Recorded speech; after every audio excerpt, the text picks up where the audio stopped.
하나, 둘, 셋, 화이팅! 먼저 인사드립니다. 저는 오늘 토론의 사회를 맡은 쿠키 건강TV 아나운서 엄미연입니다. 반갑습니다. 코로나19로 모두가 참 어려운 때인데요. 그럼에도 오늘 주제에 관심 갖고 토론에 함께해 주신 모든 참석자분들께 깊은 감사 말씀드립니다. 고맙습니다. 자, 오늘 행사는 오프라인과 온라인으로 동시에 진행을 하고 있는데요. 현재 유튜브 쿠키뉴스 채널에서 라이브로 중계가 되고 있으니까요. 많은 시청, 관심, 댓글도 부탁드립니다. 희귀암 중에 하나인 만성 림프구성 백혈병은 주로 60세 이상 고령층에서 발생하는 혈액암인데요. 이 질병의 진행 속도는 느리기는 하지만 1차 치료가 실패했을 경우 예후가 상당히 좋지 않아서 조기 치료가 중요한 질환입니다. 근데 이 만성 림프구성 백혈병으로 진단을 받으면 NGS 테스트라는 최신 맞춤형 치료를 위한 유전자 검사를 보험 적용을 받아서 진행을 할 수가 있는데요. 하지만 그 결과에 맞는 치료 옵션이 정작 급여권에 들어와 있지 않기 때문에 무용지물이 되고 있습니다. 또한 환자도 많고 관심도 많이 받고 있는 고형암에 비해서 희귀 혈액암은 최신 치료제 급여 등재가 더 어렵다는 점도 환자들의 치료 접근에 큰 걸림돌이 되고 있는데요. 자, 이에 오늘 정식 토론회에서는 희귀암 환자를 위한 최신 치료제의 조기 접근성 개선이라는 주제로 고령의 희귀암 환자들의 생명 연장의 꿈을 위한 치료 환경 개선 방안을 함께 논의해보고자 합니다. 끝까지 관심 어린 시선으로 함께해 주시기 바랍니다. 바쁜 의정 활동 중에도 귀한 시간 내주셨는데요. 국민의힘 이준석 대표님 참석해 주셨습니다.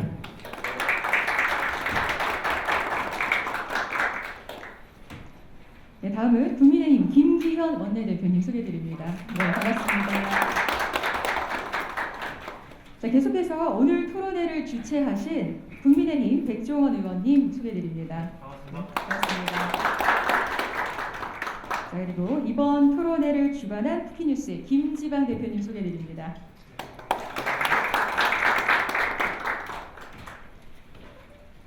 자, 그럼 이번 토론회를 주최하신 국민의힘 백종원 의원님의 인사 말씀 듣도록 하겠습니다. 큰 박수로 맞아주시기 바랍니다. 토론회를 함께 주관해 주신 쿠키미디어 김지방 대표를 비롯한 쿠키뉴스 관계자 및 행사관계 여러분께 깊은 감사의 말씀을 드립니다. 아울러 바쁘신 가운데도 오늘 좌장을 맡아주실 김석진 교수님과 발표회 은기승 교수님, 그리고 함께 토론해 주실 보건복지부 오창현 과장님과 심평원 약제기준부 김국희 부장님, 한국환자단체연합회 안기종 대표님, 그리고 자리를 빛내주시기에 참석해 주신 국민의 이준석 당대표님, 김기현 원내대표를 비롯한 내임 여러분께 감사 인사를 드립니다. 2019년 국가암 등록 통계 자료에 따르면 암 환자의 생존율이 꾸준히 올라 10명 중 7명은 5년 뒤에도 생존하는 것으로 발표됐습니다. 이렇게 암 환자들의 생존율이 높아지는 것에는 국가 주도의 암 환자 치료 환경 개선 노력이 큰 역할을 했다고 볼 수 있습니다. 그러나 이런 치료 환경 개선을 위한 노력에도 불구하고 여전히 치료 사각지대에 놓여 생명 연장의 꿈을 이루지 못하는 희귀암 환자들이 곳곳에서 나타나고 있습니다. 특히 희귀암 중 하나인 만성 림프구성 백혈병은 환자 수가 적다는 이유로 치료 환경 개선에 항상 소외되어 온 대표적인 질병입니다. 이와 오늘 토론회는 만성 림프구성 백혈병 등과 같은 희귀암 환자들에 대한 조기 치료 해법을 마련하는데 매우 뜻깊은 시간이라고 생각합니다. 모쪼록 오늘 토론을 통해 만성 림프구성 백혈병 등 희귀암 치료 환경 개선에 좋은 의견이 나오길 기대하며 저희 국회 보건복지위 위원으로서 오늘 주신 고견을 모아 향후 의정활동을 통해 희귀암 치료 환경 개선에 많은 노력을 하겠다는 말씀을 드립니다. 다시 한번 바쁘신 와중에도 토론에 참석해 주신 내김 여러분께 감사 인사를 드리며 항상 여러분의 가정에 평안과 행복이 가득하시길 기원합니다. 감사합니다. 네, 안녕하세요. 쿠키미디어 김지원 대표입니다. 지난 대통령 선거 때 그 탈모 치료제에 건강보험 적용한다는 얘기가 나와가지고 굉장히 화제가 된 적이 있었는데요. 그때 또 당장에 반론이 나온 게 그 돈이면 지금 희귀병, 희귀난치병 환자들이 받을 수 있는 비싼 치료제에 적용해가지고 생명을 살릴 수 있다는 반론이 바로 나왔습니다. 오늘 저희가 논의할 만성 림프구성 백혈병의 그 대표적인 사례가 아닌가 싶은데요. 건강보험이 많은 국민들, 온 국민을 대상으로 해서 시행되다 보니까 더 많은 사람들에게 혜택을 많이 줄 것이냐, 아니면 비싸고 정말 필요한 치료지만 대상자가 적은 곳에 또 저희가 그 예산을 쓸 것이냐, 굉장히 딜레마에 처해 있는데요. 이런 문제들을 해결하기 위해서 또 전문가분들이 고심해 주시고 또 시간 내 주시고 참석해 주셔서 정말 감사드립니다. 아까 제가 저희 김석진 교수님, 엄기성 교수님, 또 김국희 부장님 인사드렸는데 바쁘신 중에 시간 내주셔서 감사하다고 하니까 당장 하시는 얘기가 환자들 위해서 이런 시간 내는 거는 괜찮다고, 환자들한테 조금이라도 도움이 되면 좋겠다, 그렇게 말씀해 주셔가지고 마음이 참 따뜻해졌습니다. 오늘 이렇게 많은 분들 함께 해주셔서 감사드리고요. 특히 또 국민의힘에서 이준석 대표님, 또 김기현 원내대표님 함께 해주셔가지고 더 감사드립니다. 존경하는 마음을 담아서 또 현실의 모순을 끌어안고 살아가는 동시대인의 마음으로 저희 언론도 오늘 문제 함께 귀 기울이면서 답을 찾는 일에 함께 하겠습니다. 감사합니다. 네, 국회뉴스 김지방 대표님 인사 말씀 함께 하셨습니다. 자, 계속해서 국민의힘 이준석 대표님께서 격려사 전해주실 텐데요. 큰 박수로 모셔보겠습니다.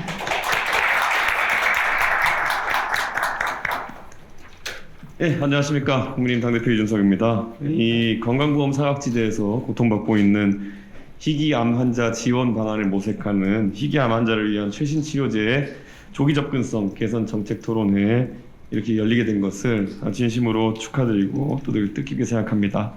오늘 토론회 주최해주신 우리 백종원 의원님과 그리고 국회뉴스 임직원 여러분들, 그리고 오늘 바쁘신 일정에도 발제와 토론에 참여해주시는 전문가분들께 감사의 말씀을 드리겠습니다.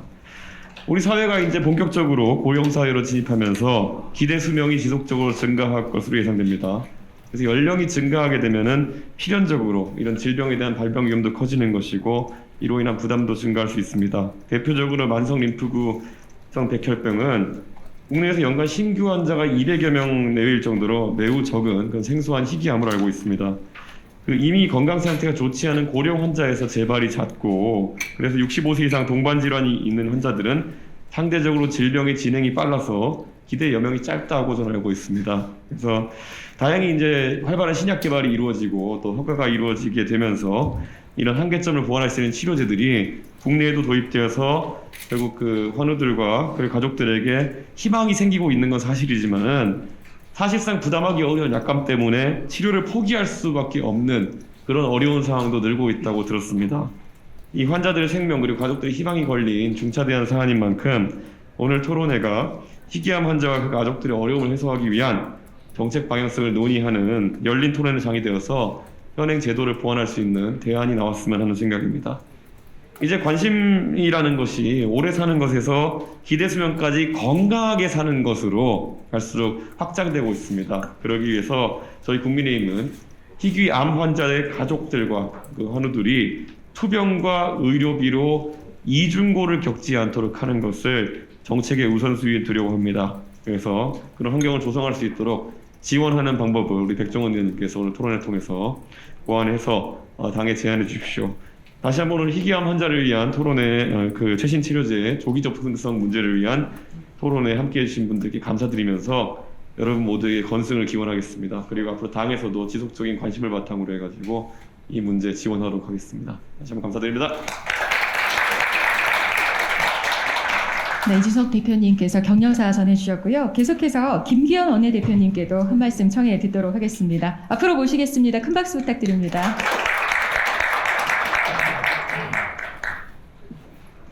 대단히 반갑습니다. 오늘 존경하는 우리 백종원 의원님께서 힘을 보태시고 또 쿠키뉴스 김지방 대표님을 비롯한 우리 언론 관계자 여러분들께서 주관한 자리에서 인사드릴 수 있기 때문에 매우 영광스럽게 생각합니다. 희귀암 환자의 치료를 어떻게 좀 더 빨리 그리고 적절하게 개선할 것이냐, 비용 문제를 어떻게 할 것이냐 하는 것은 지금 당장 이제 우리 눈앞에 다가와 있는 중요한 과제인 것 같습니다. 그런 면에서 또 보건복지위원회 활동도 하고 계시지만 특별한 애착을 가지고 의정 활동에 열심히 하고 계신 우리 백종원 의원님께서 이 문제에 대해서 이제 중요한 사안임을 인식하고 손을 대기 시작했기 때문에 성격이 거의 불독 수준입니다. 한번 물면 안 닿습니다. 반드시 관찰하고 많은 오랜 의정 활동의 경험을 갖고 계신 분이기 때문에 잘 관찰해 내시다 믿어 의심치 않습니다. 희귀암, 사실 이제 그동안 우리 희귀암 이렇게 얘기하면 희귀 질환의 경우에 거의 나하고는 관계가 없다 그렇게 인식할 때가 참 많았는데 이제는 그게 아니라 바로 나와 내 주변, 내 가족의 문제라고 인식할 만큼 차츰차츰 우리 주변을 파고들고 있는 것 같습니다. 우리 주변에 암 환자가 발생하는 것은 많이 우리 이미 일상화되어 있고 그런 경우에서도 국내 희귀암이 전체 암의 16% 된다고 제가 통계를 봤습니다만 갈수록 이것이 더 증가하고 있다. 그만큼 더 질병도 우리가 접근하기도 어려워지고 그만큼 치료제 개발도 치료제를 구하는 것도 비용도 모든 면에서 환자와 그 가족들에게 엄청나게 큰 고통으로 다가온다 하는 시대에 우리가 살고 있는 것 같습니다. 이런 치료 사각지대에 있는 분들을 향해서 어떻게 진단이 지연되지 않고 빨리 되게 할 것이냐 하는 문제와 또 의료 자원에 대한 접근성을 어떻게 개선할 것이냐 하는 문제, 또 효과적인 치료 방법을 어떻게 개발하고 그것을 잘 국가 정책적으로 지원해서 안전하고 그리고 건강하게 우리 국민들이 살아갈 수 있도록 할 것이냐 하는 것은 이미 우리 모두가 이제 일상생활 속에서 수행해야 될 그런 과제가 되어 있습니다.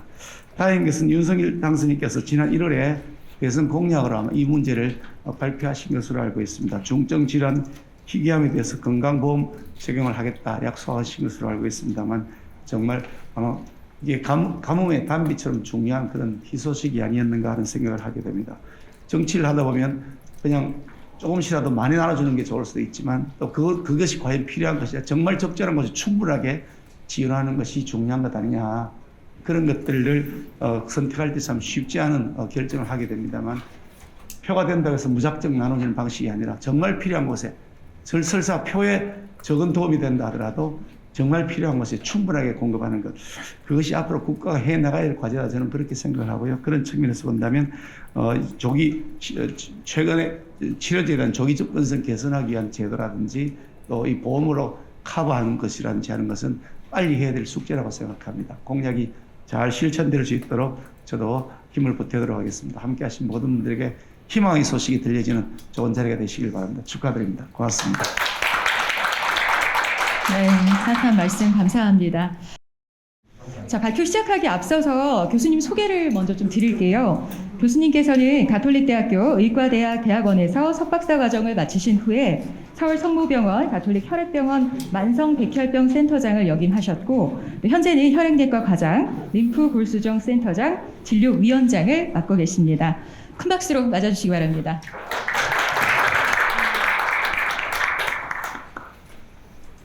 네, 소개 감사드립니다. 오늘 제가 말씀드릴 내용은 만성림프골수성 백혈병의 1차 치료입니다. 모든 일이 그렇듯이 이제 첫 단추를 잘 깨야 모든 일이 이제 잘 굴러가듯이 이 백혈병의 치료에는 1차 치료가 가장 중요합니다. 2차, 3차 치료까지 이야기하자 그러면 너무 방대한 내용이고 그래서 제가 이제 주로 말씀드릴 내용은 1차 치료에 대해서 말씀을 드리겠습니다. 쭉 제가 말씀드릴 내용입니다. 먼저 백혈병의 개요, 통계, 1차 치료법, 현재 국제 진료 지침, 그리고 이제 1차 치료의 치료 요약, 그리고 현재 지금 허가 및 건강보험급여 인정사항 요약을 하고 마지막으로 이제 코로나19 시대의 만성림프성 백혈병의 치료에 대해서 말씀을 드리고자 이런 순서로 말씀드리겠습니다. 첫 번째 만성림프성 백혈병의 개요에 대해서 간단히 말씀드리겠습니다. 백혈병이라는 병은 혈액암입니다. 혈액암이라는 것은 혈액이라는 것은 물하고 혈액세포, 물 위에 떠 있는 혈액세포, 혈액세포라는 건 백혈구, 적혈구, 혈소판인데요. 이 혈액에 생기는 암인데 물에서는 당연히 암이 생길 수가 없고 이 혈액세포에서 생기는 게 그 혈액암인데요. 이 혈액암 중에 이제 백혈구, 그 중에 비림프구의 과도 증식으로 생기는 암이 이제 백혈병, 만성 림프구성 백혈병입니다. 그 중에서도 경과가 적어도 수년 내지 수십 년에 걸쳐 천천히 진행하는 병이라고 해서 만성 림프구성 백혈병입니다. 결국은 이제 조혈 기능, 피를 만드는 기능의 상실로 감염, 빈혈, 혈소판 등의 이제 합병증이 생기게 되고 그 이후에 이제 폐혈증, 출혈이 합병되거나 2차 혈액암의 발생으로 사망에 이르게 되는 질환입니다.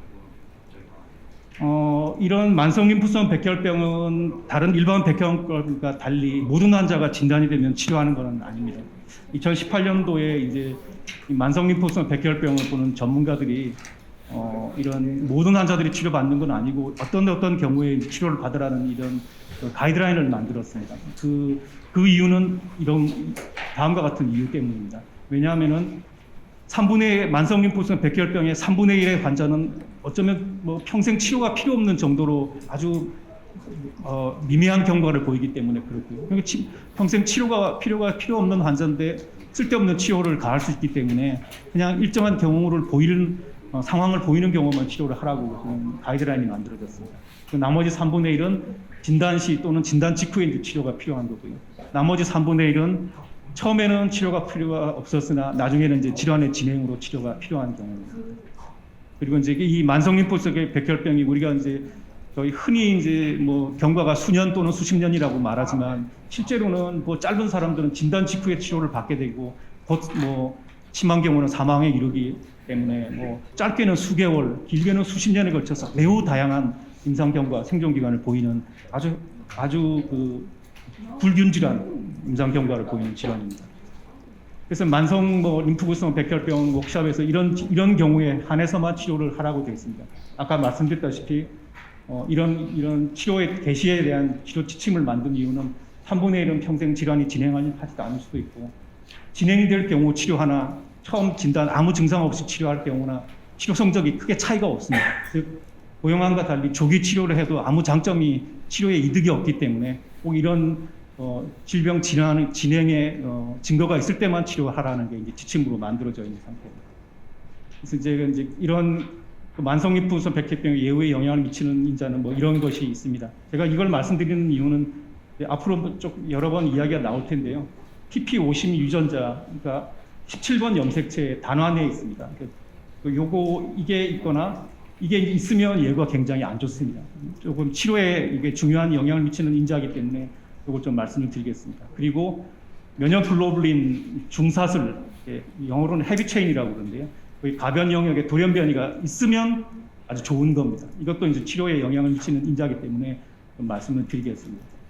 이제 이 만성 림프구성 백혈병은 림프구 중에 비림프구, 항체를 만드는 림프구, 항체가 이제 면역 글로불린이죠. 항체를 만드는 림프구이기 때문에 그 항체를 만드는 림프구에 돌연변이가 정상적으로는 보통은 림프구가 이 미성숙한 림프구로부터 성숙한 림프구로부터 성숙 과정에 성숙하는 과정에서 이 돌연변이가 정상적으로 보통은 일어나는 게 정상적인 현상입니다. 그래서 이제 이런 돌연변이가 일어난 림프구에서 악성 변화가 일어나면 오히려 이제 예후가 좋다는 거죠. 그래서 이제 이런 돌연변이가 있는 경우에 예후가 좋고 17번 염색체 단환 또는 TP53 유전자의 돌연변이가 있으면 예후가 극히 안 좋은 것으로 알려져 있습니다. 그래서 이런 예후인자를 보면 대충 환자의 이제 예후 생존율이라든지 이런 걸 알 수가 있습니다.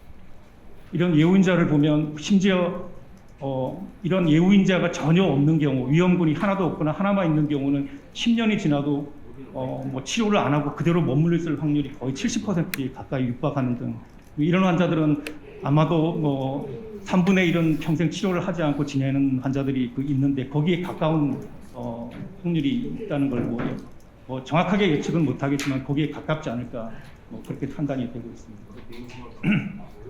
그다음 이제 진짜 만성 림프구성 백혈병은 희귀 질환인가 거기에 대한 내용입니다.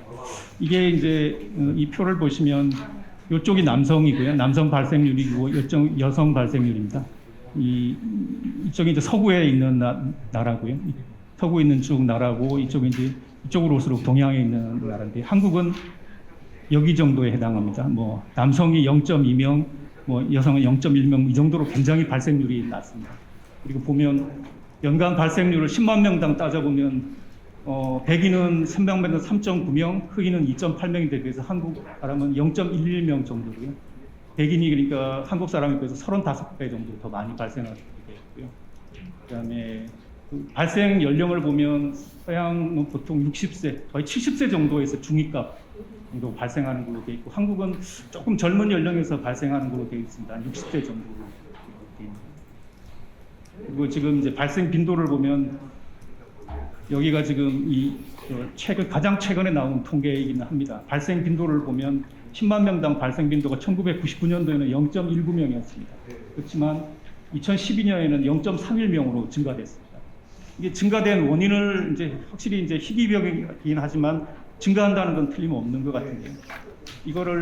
이게 이제 연령 표준화 발생률입니다. 연령 표준화 발생률이라는 것은 연령 분포가 다른 거에 따른 발생 빈도의 차이를 보정을 한 발생률입니다. 한국 같은 경우는 고령 인구가 많기 때문에 고령 인구에 의해서 발생 빈도가 증가하는 것을 그런 차이를 갖다가 보정한, 그러니까 뭐 고령 인구에서 발생 빈도가 증가하는 것을 보정한 값입니다. 그런데 그렇게 연령 표준화 발생 빈도를 보니까 0.2명으로 처음 0.19명과 거의 차이가 없습니다. 이건 뭘 뜻하는 것이냐면은 이렇게 발생 빈도가 최근에 0.31명으로 0.19명에서 0.31명으로 증가하는 것은 결국 여러 가지 요인이 있지만 결국은 이 고령화로 인해서 발생 빈도가 증가한다는 걸 의미하고 있습니다. 차후에 우리나라가 뭐 전 세계에서 뭐 첫 번째, 두 번째로 고령화 속도가 증가되고 있기 때문에 결국은 현재는 희귀병이지만 결국은 이 만성림프종 백혈병의 환자 숫자가 좀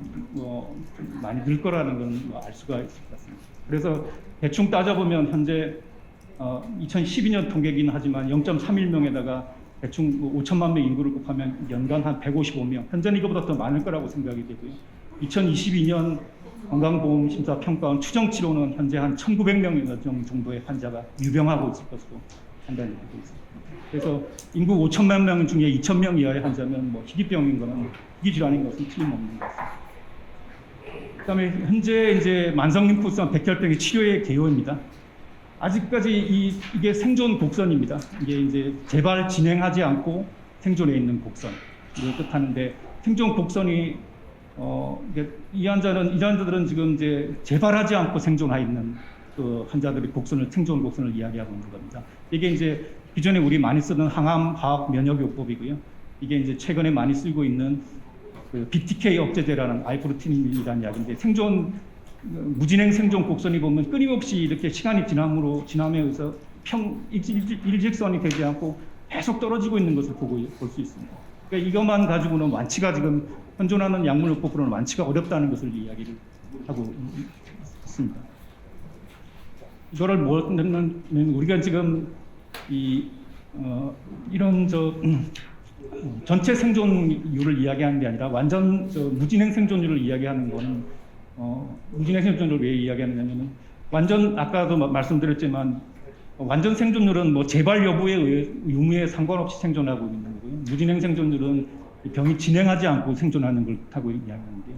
뭐 재발 유무에 상관없이 생존하고 있는 거는 뭐 재발해서 생존하고 있는 것도 생존을 있는 거지만 질환을 가지고 생존하고 있는 상태이기 때문에 여러 가지 퀄리티 삶의 질이라든지 이게 재발하지 않고 살아있는 것보다는 훨씬 더 못할 수밖에 없습니다. 또 언제 병이 진행할지도 모르고 언제 사망할지도 모른다는 항상 불안감을 가지고 있기 때문에 환자 입장이나 의료진 입장에서는 여러 가지 불안할 수밖에 없습니다. 그래서 저희들은 뭐 의료진 입장에서는 완전 무진행 전체 생존율, 재발하지 않고 유무와 상관없이 살아있는 생존율보다 무진행 생존율을 저 개인적으로도 훨씬 더 중요하게 생각하는 입장입니다. 그 입장에서 보면 이 현존하는 약물 치료가 가지고는 이 무진행 생존율이 계속 지속적으로 떨어지기 때문에 현존하는 약물 요법만으로는 완치를 기대할 수 없는 게 만성림프성 백혈병입니다. 그러나 한국에서는 이렇게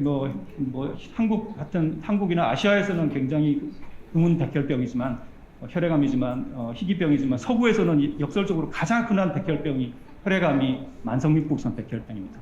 가장 흔하게 발생하는 혈액암은 아니지만 만성림프성 백혈병은 진단받으면 뭐 사망하지 않고 몇십 년 사는 환자들이 있고 그래서 계속 환자가 축적이 되기 때문에 어떤 시점에서 보면 가장 많이 존재하는 혈액암이 만성림프성 백혈병입니다.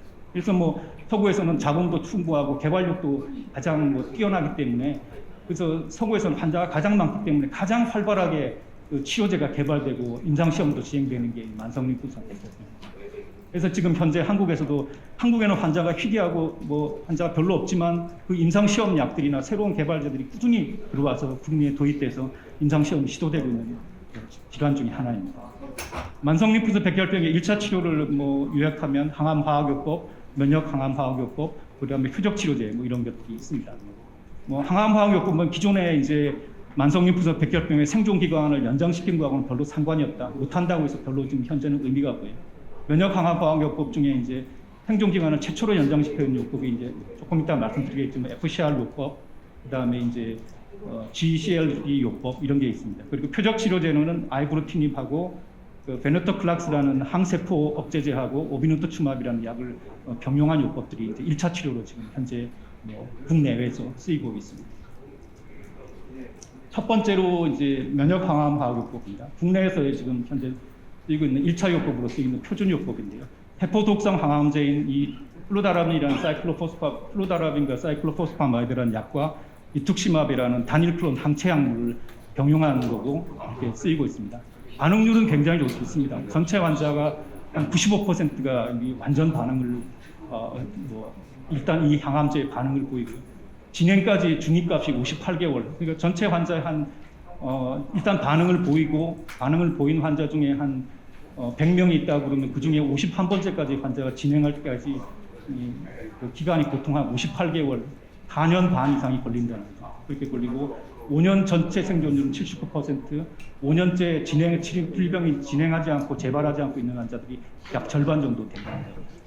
이런 성적을 지금 보여주고 있습니다. 그렇지만 이 환자들의 이 요법의 문제는 뭐냐면 아까 말씀드린 가장 예후가 안 좋다는 17번 염색제 단환이 결손 있는 경우에는 전체 무진행 생존율이 보통의 전체 환자는 47%인데 이 환자들은 15.3%밖에 안 된다는 거예요. 그리고 11번 염색제 장환 결손인 경우는 31%고 성적이 굉장히 안 좋다는 거예요. 이런 예후가 안 좋은 것을 극복하지 못한다는 거고요. 그리고 13%의 환자가 치료와 상관없이 병의 질환의 진행이 아니라 이 부작용 합병증으로 감염이나 이런 걸로 사망하고요. 또 2차 다른 백혈병이 발생한다든지 왜냐하면 이 항암제라는 거는 항암제 자체는 모든 항암제는 그 돌연변이를 일으킬 수 있는 잠재적인 포텐셜을 갖고 있는 약들입니다. 왜냐하면 항암제가 들어와서 암세포를 깨지만 정상세포도 파괴시키고 정상세포가 다시 재생되는 과정에서 리제너레이션이 되면서 거기서도 돌연변이가 얼마든지 생길 수가 있거든요. 거기로 인해서 2차암이 발생할 텐데 그게 13.1%에서 발생하는 또 이제 고령 환자들이 많기 때문에 지연성 고중도 감염증, 그래서 또 2차적으로 감염이 생기고 그런 문제가 생길 수 있는 문제가 있습니다. 그래서 결론적으로 말하면 17번 염색제 이 결손이라든지 이런 고령이라든지 불량한 예후인에서는 이 치료법을 하기가 어렵다는 게 이 요법의 문제점입니다. 그렇지만 예후가 가장 좋다고 알려진 면역글로불린 중세 가변 영역 돌연변이가 있는 경우는 이쪽에 무진행 생존율이 거의 평행을 보이는 걸 봐서 거의 완치가 가능할 정도로 좋은 성적을 보이고 있습니다. 그래서 이 FCR 요법의 유일한 적용 조건은 이런 면역글로불린 중세 가변 영역의 돌연변이가 있는 경우, 이 경우에 거의 하나에서 써야 되지 않을까 이런 생각이 듭니다. 그다음에 이 서울성모병원 성적인데요. 서울성모병원도 이 부작용으로 사망한 경우가 거의 한 10% 가까이 이 요법을 FCR 요법을 했을 때 이 정도 되고 재발률도 24% 그리고 누적 2차 재발 혈액암 발생률도 비슷하게 13.7%가 있었습니다. 그다음에 두 번째로 이제 이런 경구 항암제인 클로람부실에다가 오비누투츠맙이라는 이런 비림프구를 죽이는 단일 클론 항체 약물입니다. 반응률은 꽤 괜찮습니다. 한 77.3%, 완전 반응률이 22.3%지만 여기 보시다시피 진행까지의 중위값이 무진행 26.7개월입니다. 환자 100명이 있으면 그 중에 51번째 진행하는 환자가 26.7개월, 불과 2년 정도면 다 진행한다는 이야기입니다. 아까 이야기한 FCR 요법보다 현저하게 짧은, 얼마 반응을 보여더라도 반응이 얼마 지속되지 못한다는 겁니다. 그렇지만 이제 독성이 굉장히 적기 때문에 고령이나 노쇠한 환자한테 주로 좀 많이 쓰이고 있고, 현재는 70세 이상이거나 65세 이상이라도 병발된 질환이 많은 경우에 한국에서 이제 허가가 돼서 쓰이고 있습니다. 그다음 그렇지만 이 요법의 단점은 17번 염색체, 단환, 결손 등이 이제 불량한 예우인자가 있으면 거기 성적이 어떨지는 아직 지금 잘 발표되지 않은 상태입니다. 세 번째로는 지금 비림프구 수용제 억제제인 BTK, 프로톤 타이로신 키나제 억제제인 아이브로틴이 일종의 표적 치료제입니다. 비림프구가 살아가기 위해서는 이제 비림프구 수용체가 외부로부터 시그널을 받아서 이 시그널을 이 세포 안으로 전달시켜서 이 비림프구가 증식하게 됩니다. 그 증식하는 신호를 전달하는데 중요한 물질이 이제 BTK라는 물질인데요. BTK를 선택적으로 억제하는 게 이제 아이브로티닉이라는 약제입니다. 이런 이제 연구에서 진행된 결과 아이브로티닉을 쓰게 되면 비교적 선택적으로 이제 비림프구만 공격하게 되지 다른 정상적인 세포는 비교적 공격을 안 하는 기존의 이제 세포독성 항암제와는 좀 차별점을 보이는 약입니다. 완전 반응률은 이렇게 높습니다. 높고 기존에 이제 이 클로람부신이라는 경구 항암제하고 비교했는데요. 반응률은 굉장히 차이가 많이 나요. 5년 생존 무진행 생존율은 70%, 2년 전체 생존율은 98%로 좋았습니다. 그렇지만 이 연구에서는 레조네이트2라는 연구를 했는데 이 연구에서는 65세 이상 환자는 포함시켰지만 17번 염색체 결손은 제외시키기 때문에 이런 예후가 안 좋은 경우에서는 아직 성적을 이 연구에서는 잘 몰랐습니다. 그렇지만 11번 염색체 결손 있는 경우에도 성적이 좋았기 때문에 이거는 뭐 11번 염색체 결손이라는 안 좋은 예후인자는 극복할 수 있었다. 그리고 연구 기간 중 87% 환자가 약을 끊지 않고 약을 먹고 있었다. 이런 결과를 보여줬습니다. 그다음 이걸 좀 연장한 8년간의 추적 관찰한 연구에서는 이 연구에서는 보니까 좀 더 연장해서 봤더니 7년 무진행 생존이 80%, 거의 7년 동안 봤더니 거의 80% 이상이 재발하고 진행하지 않고 약을 쓸 수 있었고 반응률은 거의 전체 반응률은 80% 이상 1차 치료를 했을 때 보여줬다는 좋은 결과를 보여준 것 같습니다. 다음 이제 그래서 이런 예후가 안 좋은 17번 염색체 단환의 결손이 있을 때는 아이브로틴 투여하면 어떤 것이냐. 일단 100명에 있는 환자를 투여를 했는데요. 반응률 전체 반응률은 79% 괜찮았고 그다음 무진행 생존율도 69%고요. 이 경우는 이 약을 이제 끊지 않고 계속 쓸 수 있는 환자, 부작용 합병증에서 약을 끊거나 예를 들어서 뭐 진행해서 진행하거나 병이 나빠지거나 해서 끊었던 환자를 제외하고 계속 끊지 않고 쓸 수 있는 환자의 무진행 생존율은 거의 80%가 넘는 좋은 결과를 보죠. 그래서 결론적으로는 아이브로티닙이 TP53 유전자 이상이 있거나 17번 염색체 단환이라는 이전에 FCR 요법에서 극복하지 못했던 불량한 예후인자 있어도 그거는 아이브로티닙이 극복할 수 있었다는 말입니다. 그래서 이제 그다음 부작용 합병증은 어떨 것이냐. 되게 심한 부작용은 뭐 고혈압 이게 20~30%가 20% 정도가 있고요.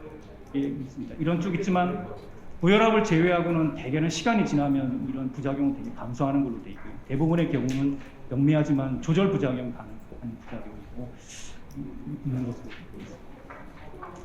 이런 1차 치료를 요약하자면 FCR 요법은 이 반응률은 95%, GCLB 요법은 77%, 아이브로틴은 86%, 무진행 생존율은 47에 79%, 그다음에 아이브로틴 요법은 83, 84%. FCR 요법의 장점은 면역글로빈 중세 가변 영역의 돌연 변형이 있을 때 굉장히 우수한 성적이다. 완치가 거의 가능할 가능성도 있다. 그렇지만 이런 예후가 17번 단환 결손 같은 이런 나쁜 예후가 있는 경우는 극복할 수 없다. 고령의 환자한테 쓸 수가 없다. 감염이나 2차 혈액암이 생긴다. 이런 문제가 있습니다. 그다음에 아이브로티닙은 이런 나쁜 예후가 있어도 극복이 가능하다. 부작용이 적다. 그리고 지속적 복용, 얘는 계속 평생 먹는 거기 때문에 계속 시간이 지남으로써 이게 처음에는 반응이 없다고 나중에는 처음에는 부분 반응만 왔다가 계속 약을 먹으면 완전 반응으로 진행도 좋아질 수도 있다는 거예요. 그게 장점이다 또 단점이 될 수 있습니다. 이건 왜냐하면 병이 진행이나 극복할 수 없는 부작용이 생길 때까지 지속적으로 약을 먹어야 되니까 그런 문제가 있습니다. 중간에 이제 오비누투츠맙하고 클로람부신을 병용하는 이 약은 이거는 부작용은 적기는 하지만 조금 더 반응이 이 반응률이 낮고 반응 기간이 굉장히 짧기 때문에 이제 좀 그런 어중간한 위치를 차지하고 있습니다. 이거를 지금 세계 반응률 생존, 무진행 생존 곡선을 좀 비교를 해봤는데요. 이게 지금 각각의 다른 연구고 연구 기간이 다르기 때문에 이걸 좀 비슷한 기간으로 맞춰보기 위해서 표를 그림을 짜집게 해서 만들었습니다. 이게 그래서 이제 연구 기간이 다른 거를 비슷하게 이제 기간으로 맞추다 보니까 표가 좀 이끌어져 있긴 한데요. 뭐 보시다시피 무진행 생존율에서 보면 DCLB 요법, 아이브로틴 요법, FCR 요법은 무진행 생존율이 객관적으로 1대1 비교는 아니지만 아이브로틴분에서 훨씬 더 무진행 생존율이 높은 걸로 알죠. 그래서 이제 그러면 만성 림프성 백혈병의 1차 결정 요인은 뭐냐? 일단 진행되면 치료를 하는 겁니다. 진행되면 일단 환자의 연령이나 환자가 이 항암 치료나 뭘 받을 수 있는 상태인지 먼저 그게 그다음에 두 번째 결정입니다. 그러면 뭐 환자가 뭐 받을 수 있는 상태냐? 그러면 그다음에 따져봐야 될 건 17번 염색체에 결손이 있느냐 따져봐야 돼요. 그다음으로 따져봐야 될 거는 면역 글로불린 분사설 가변 영역에 돌연 변이가 있느냐 없느냐를 따져봐야 돼요.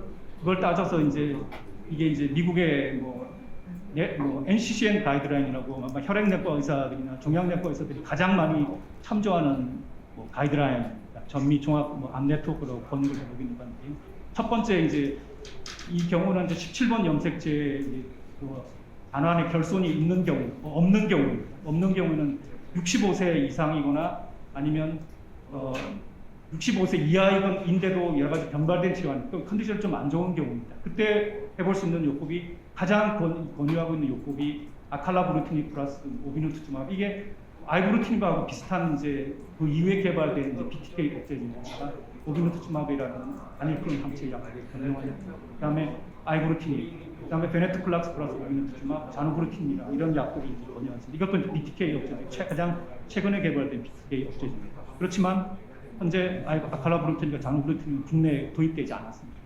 그리고 그 다음으로 리커멘데이션 하고 있는 게 이제 클로람부실 플러스 오비누투즈마브입니다. 그런 이유는 아까 반응률이 훨씬 더 낮기 때문에 부작용이 적고, 그렇지만 65세 이상이고 컨디션이 안 좋기 때문에 부작용이 적기 때문에 이런 게 다용하지 않다면 한번 생각해 보라고 합니다.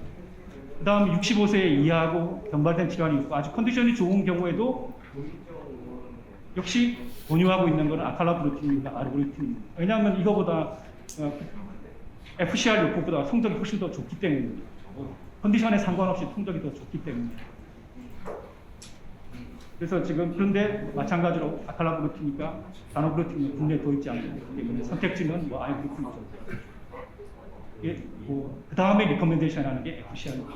이거보다 아이브루틴이 성적이 좋고. 두 번째로는 이제 17번 염색체의 단환이 결손이 있을 때입니다. 결손이 있을 때는 뭐 FCR 요법은 당연히 성적이 안 좋기 때문에 여기서는 리커멘데이션 레지멘은 빠지게 됩니다. 마찬가지로 아까 뭐 17번 염색체 단환이 결손이 있건 없건 무조건 이 선호되는 가장 그 권유하고 있는 레지멘은 아칼라브루틴이, 아이브루틴이, 베네토클락스, 자누브루틴. 그렇지만 국내에는 이 약은 없기 때문에 선택할 수 있는 건 이건데 국내에 아직은 이 두 약 다 허가를 못 받은 상태. 뭐 이런 약들은 전부 다 이제 카테고리 1으로 이제 리커멘데이션 되고요. 카테고리 1이라는 거는 적어도 한 개 이상의 제대로 시행된 무작위 통제된 임상시험, 가장 근거가 확실한 임상시험이 한 개 이상 있을 때 이런 리커멘데이션 NCCN에서 하고 있습니다. 이거는 이제 유럽 의학 종양학회입니다. 여러 가지 이제 복잡한 게 있지만 FCR 요법이 하나 딱 권유되는 게 딱 한 가지입니다. 여러 가지 지금 조건이 있지만 면역 글로불린 중세 가변 영역의 돌연 변이가 있고 TP53 돌연 변이가 없는 경우에 없고 신체적으로 건강할 때만 FCR 요법을 권유하고 있습니다. 다른 요법에는 FCR 요법이 하나도 지금 들어가 있지 않습니다. 이 여러 가지 이 변수 중에서 딱 하나 FCR 요법을 지금 권유하고 리커멘데이션 하고 있는 건 딱 이 한 가지 경우가. 그래서 이제 여기 국내에서 1차 치료를 1차 치료 요약을 따져보면 질병이 진행하는 40에서 60% 경우에 젊고 적합한 상태이고 17번 결손이 없고 유전자 돌연변이 그 가변 영역의 돌연변이 있으면 예후가 가장 좋기 때문에 FCR 요법을 하고 있고 돌연변이가 없으면 아이브루틴이, 아칼라브루틴, 베네토클락스 이걸 할 수 있습니다만은 국내에서는 전부 다 허가가 되어 있지 않습니다. 그 다음에 유전자 결손이 있는 경우에도 17번 염색 결손이 있는 경우는 당연히 이제 FCR 같은 거는 반응이 안 좋기 때문에 쓸 수가 없고 아이브루틴, 아칼라브루틴 이런 걸 쓸 수가 있습니다만은 당연히 이것도 허가가 되어 있지 않습니다. 그다음 질병이 진행돼 있을 때 고령 동반진은 이런 거 있을 때 선택할 수 있는 게 고령이니까 당연히 FCR 요법 같은 거는 뭐 생각을 할 수 없는데 아이브루틴, 아칼라브루틴 같은 BTK 억제제나 아까 말씀드린 이제 다른 표적 치료제, 그다음 오비누투즈마브, 클로람부실 같은 걸 쓸 수 있습니다. 이거는 국내에서 오비누투즈마브 플러스 클로람부실은 지금 허가가 되어 있습니다. 그렇지만 아까 반응률이 굉장히 떨어지고 평균 기간이 뭐 반응 지속 기간이 2년 남짓밖에 안 돼요. 그리고 마찬가지로 이 고령 질환에서도 지금 이 세 개의 약제는 다 허가가 되지 않는 상태고 아칼라브리튼은 아예 국내에 도입이 되지 않는 약제입니다. 지금 현재 이제 허가 사항을 간략히 요약하면 1차 치료로 지금 허가가 되어 있는 건 FCR 요법하고 오비누투마브스 클라로마브루시는 이런 약제는 이제 70세 이상이거나 아니면 65세 이상인데 동반 질환이 있는 경우, 클로람부실 플러스 스테로이드라는 약도 있긴 한데 이거는 생존 기간을 연장시킨다는 게 입증이 안 됐기 때문에 거의 쓰지 않는 상태예요. 1차 재발할 때는 이제 알보르틴과 베네토클락스가 쓸 수가 있는 상태고요. 2차 재발할 때는 베네토클락스라는 약을 쓸 수가 있어요. 마지막으로 지금 이제 코로나19 시대에 가장 적절한 만성 림프수 백혈병의 치료에 대해서 조금 말씀드리겠습니다. FCR 요법이라고 아까 이제 항암제 2개에다가 리툭시맙이라는 단일 클론 항체 요법을 이제 하는 거예요. 그 요법을 하게 되면 처음에 항암 치료할 때는 4주에 보통 2, 3일 정도 항암 치료하고 중간에 수시로 내원해야 되고 이걸 6번 반복해야 됩니다. 근데 이 요법의 단점은 문제가 뭐냐면 이렇게 자주 와야 되고 일단 리툭시맙이라는 이 약물 자체가 비림프구를 강력하게 억제하는 약입니다. 비림프구가 무슨 림프구냐 하면은 코로나 백신을 맞으면 코로나 백신에 반응해서 항체를 만들어내는 약물입니다. 당연히 이제 비림프구를 강하게 억제하니까 항체를 못 만들어내겠죠. 그래서 이게 지금 현재 코로나 FCR이나 리툭시맙이나 이런 걸 포함된 약을 항암 치료를 하면 거의 1년 동안에는 항체 생성률이 한 20%밖에 안 된다고. 그래서 이거를 미국 혈액학회나 이런 데서는 리툭시맙 하는 요법을 갖다가 권유를 하고, 그러니까 뭐 항체를 뭐 하기는 할 수는 있는데 항체 생성률이 굉장히 낮기 때문에 되도록이면 FCR 요법 말고 다른 거 아이보르틴이 포함된 요법을 한다든지 그런 걸 지금 권유하고 있는 상태입니다. GCLB 요법도 마찬가지로 오비누투맘이라는 약 주사를 맞으려고 그러면 적어도 첫 번째는 4번을 와야 되고 그 다음에는 한 달에 적어도 2번을 와야 되고 이걸 6번 반복해야 되니까 훨씬 더 병원을 자주 와야 되죠. 아이보르티닙은 매일 병부를 복용하는 날이지만 초기에는 뭐 한 달에 한 번 와야 되고 그 이후로는 한 뭐 3, 4개월에 한 번씩 와도 되기 때문에 일단 병원 방문 횟수가 굉장히 줄어들게 됩니다. 그래서 병원을 아무래도 자주 방문하게 되면 코로나 바이러스 노출 기회가 이제 늘어나기 때문에 그런 면에서 그리고 이제 비림프구 행성 면에서도 리툭시맙 요법보다는 이 아이보르티닙 같은 이제 BTK 억제제가 훨씬 더 유용하다고 지금 알려졌습니다. 여기는 뭐 제가 말씀은 드렸지 않았지만 BTK 아이보르티닙이나 아칼라브리틴 같은 BTK 억제제는 똑같이 비림프구를 억제는 하긴 하지만 또 이 BTK 억제제는 또 비림프구의 다른 또 면역에 또 다른 효과가 있기 때문에 오히려 코로나 바이러스의 이 프로텍티브한 이펙트도 가지고 있는 걸로 알고 있고요. 어떤 경우는 지금 코로나 바이러스 감염 때 오히려 권장하는 면도 아직 100% 뭐 충분한 데이터는 나오지는 않았지만 오히려 권장하고 있는 상황, 미국 혈액학회에서는 권장하고 있는 상황이라서 이런 코로나 시대에 오히려 더 적절한 치료는 이런 병원을 자주 와야 되거나 아니면 비림프구 항체 생성을 억제하는 이게 뭐 FCR 요법이나 이 오비누투츠맙 플러스 클로람부실 요법도 여기도 이제 비림프구를 억제하는 단일 클론 항체가 들어있기 때문에 이 요법보다는 병원을 훨씬 더 적게 방문하고 코로나 바이러스에 대해서 프로텍티브 이펙트가 있고 항체 생성을 억제를 방해하지 않는 아브리브리틱 같은 요법이 훨씬 더 이 장점이 있을 것으로 판단됩니다. 예, 제가 준비한 내용은 여기까지입니다. 감사합니다.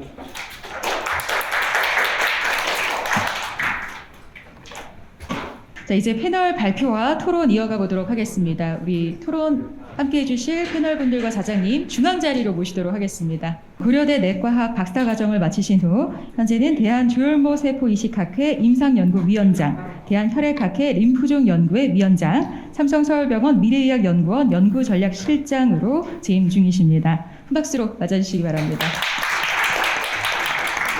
자, 계속해서 오늘 토론 함께해 주실 패널 분들도 간단히 소개해 드릴게요. 보건복지부 보험약제과의 오창현 과장님 나와주셨습니다. 감사합니다. 네, 건강보험심사평가원 약제기준부 김국희 부장님 소개해 드립니다. 감사합니다. 그리고 한국환자단체연합회 안기종 대표님이십니다. 자, 그리고 이제 오늘 언론계 쪽에서는 쿠키뉴스 건강생활팀 신승원 기자가 함께할 예정이었는데요. 좀 급한 개인 사정으로 오늘 부득이하게 불참하게 되었습니다. 널리 양해 부탁드립니다. 자, 그럼 지금부터 자장님께 마이크 넘기고 저는 잠시 물러가 있겠습니다. 고맙습니다. 네, 감사합니다. 방금 후배가 되는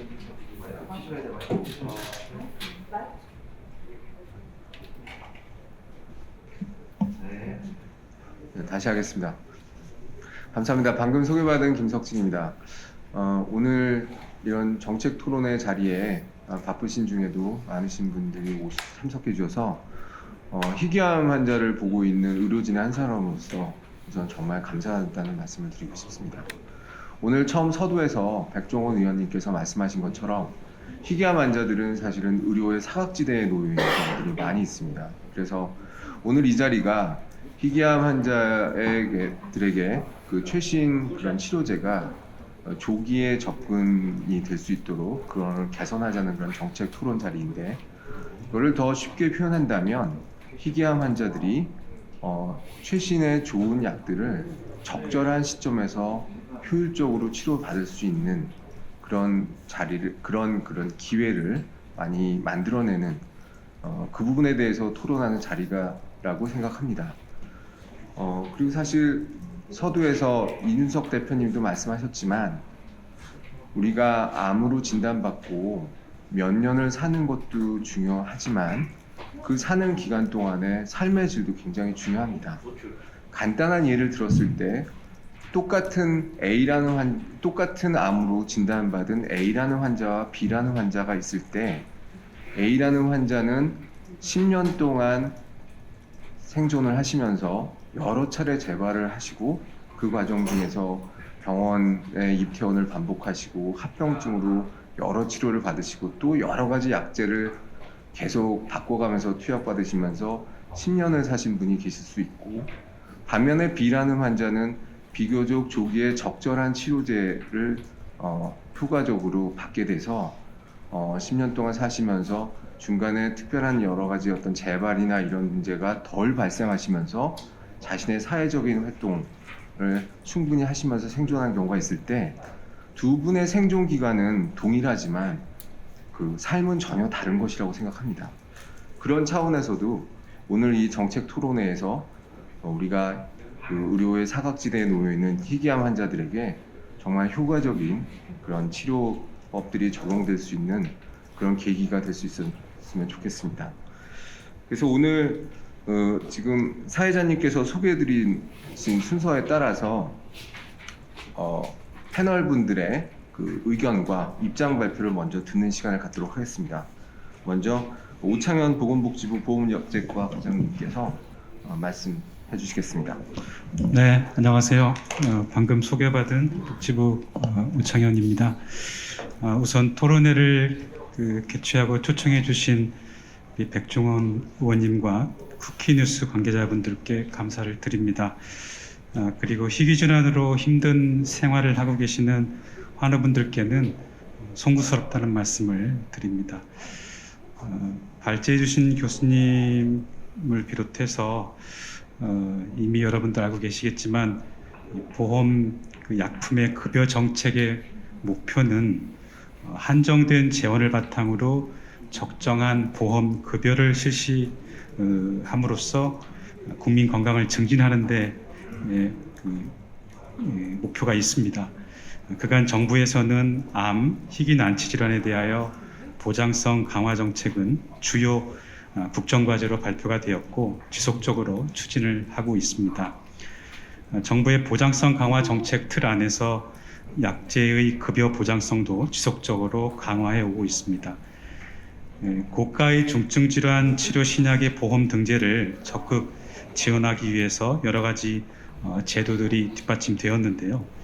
2014년도에 위험분담제라는 제도를 도입해서 효능 효과나 보험 재정 영향에 대한 불확실성을 보험자와 제약사가 분담할 수 있는 제도를 도입하여 시행하고 있습니다. 2015년도부터는 대체 가능한 치료법이 없고 환자 수가 적어서 근거 생산이 곤란한 약제에 대해서는 경제성 평가를 면제하는 보완책을 활용해서 환자들의 신약의 접근성을 확보하고 있습니다. 그 결과 매년 20개 내지 30개 정도의 항암제 또는 희귀질환 치료제가 신규 등재가 되고 있고, 오늘 말씀 주신 바와 같은 그런 약제의 급여 기준도 확대를 계속하고 있습니다.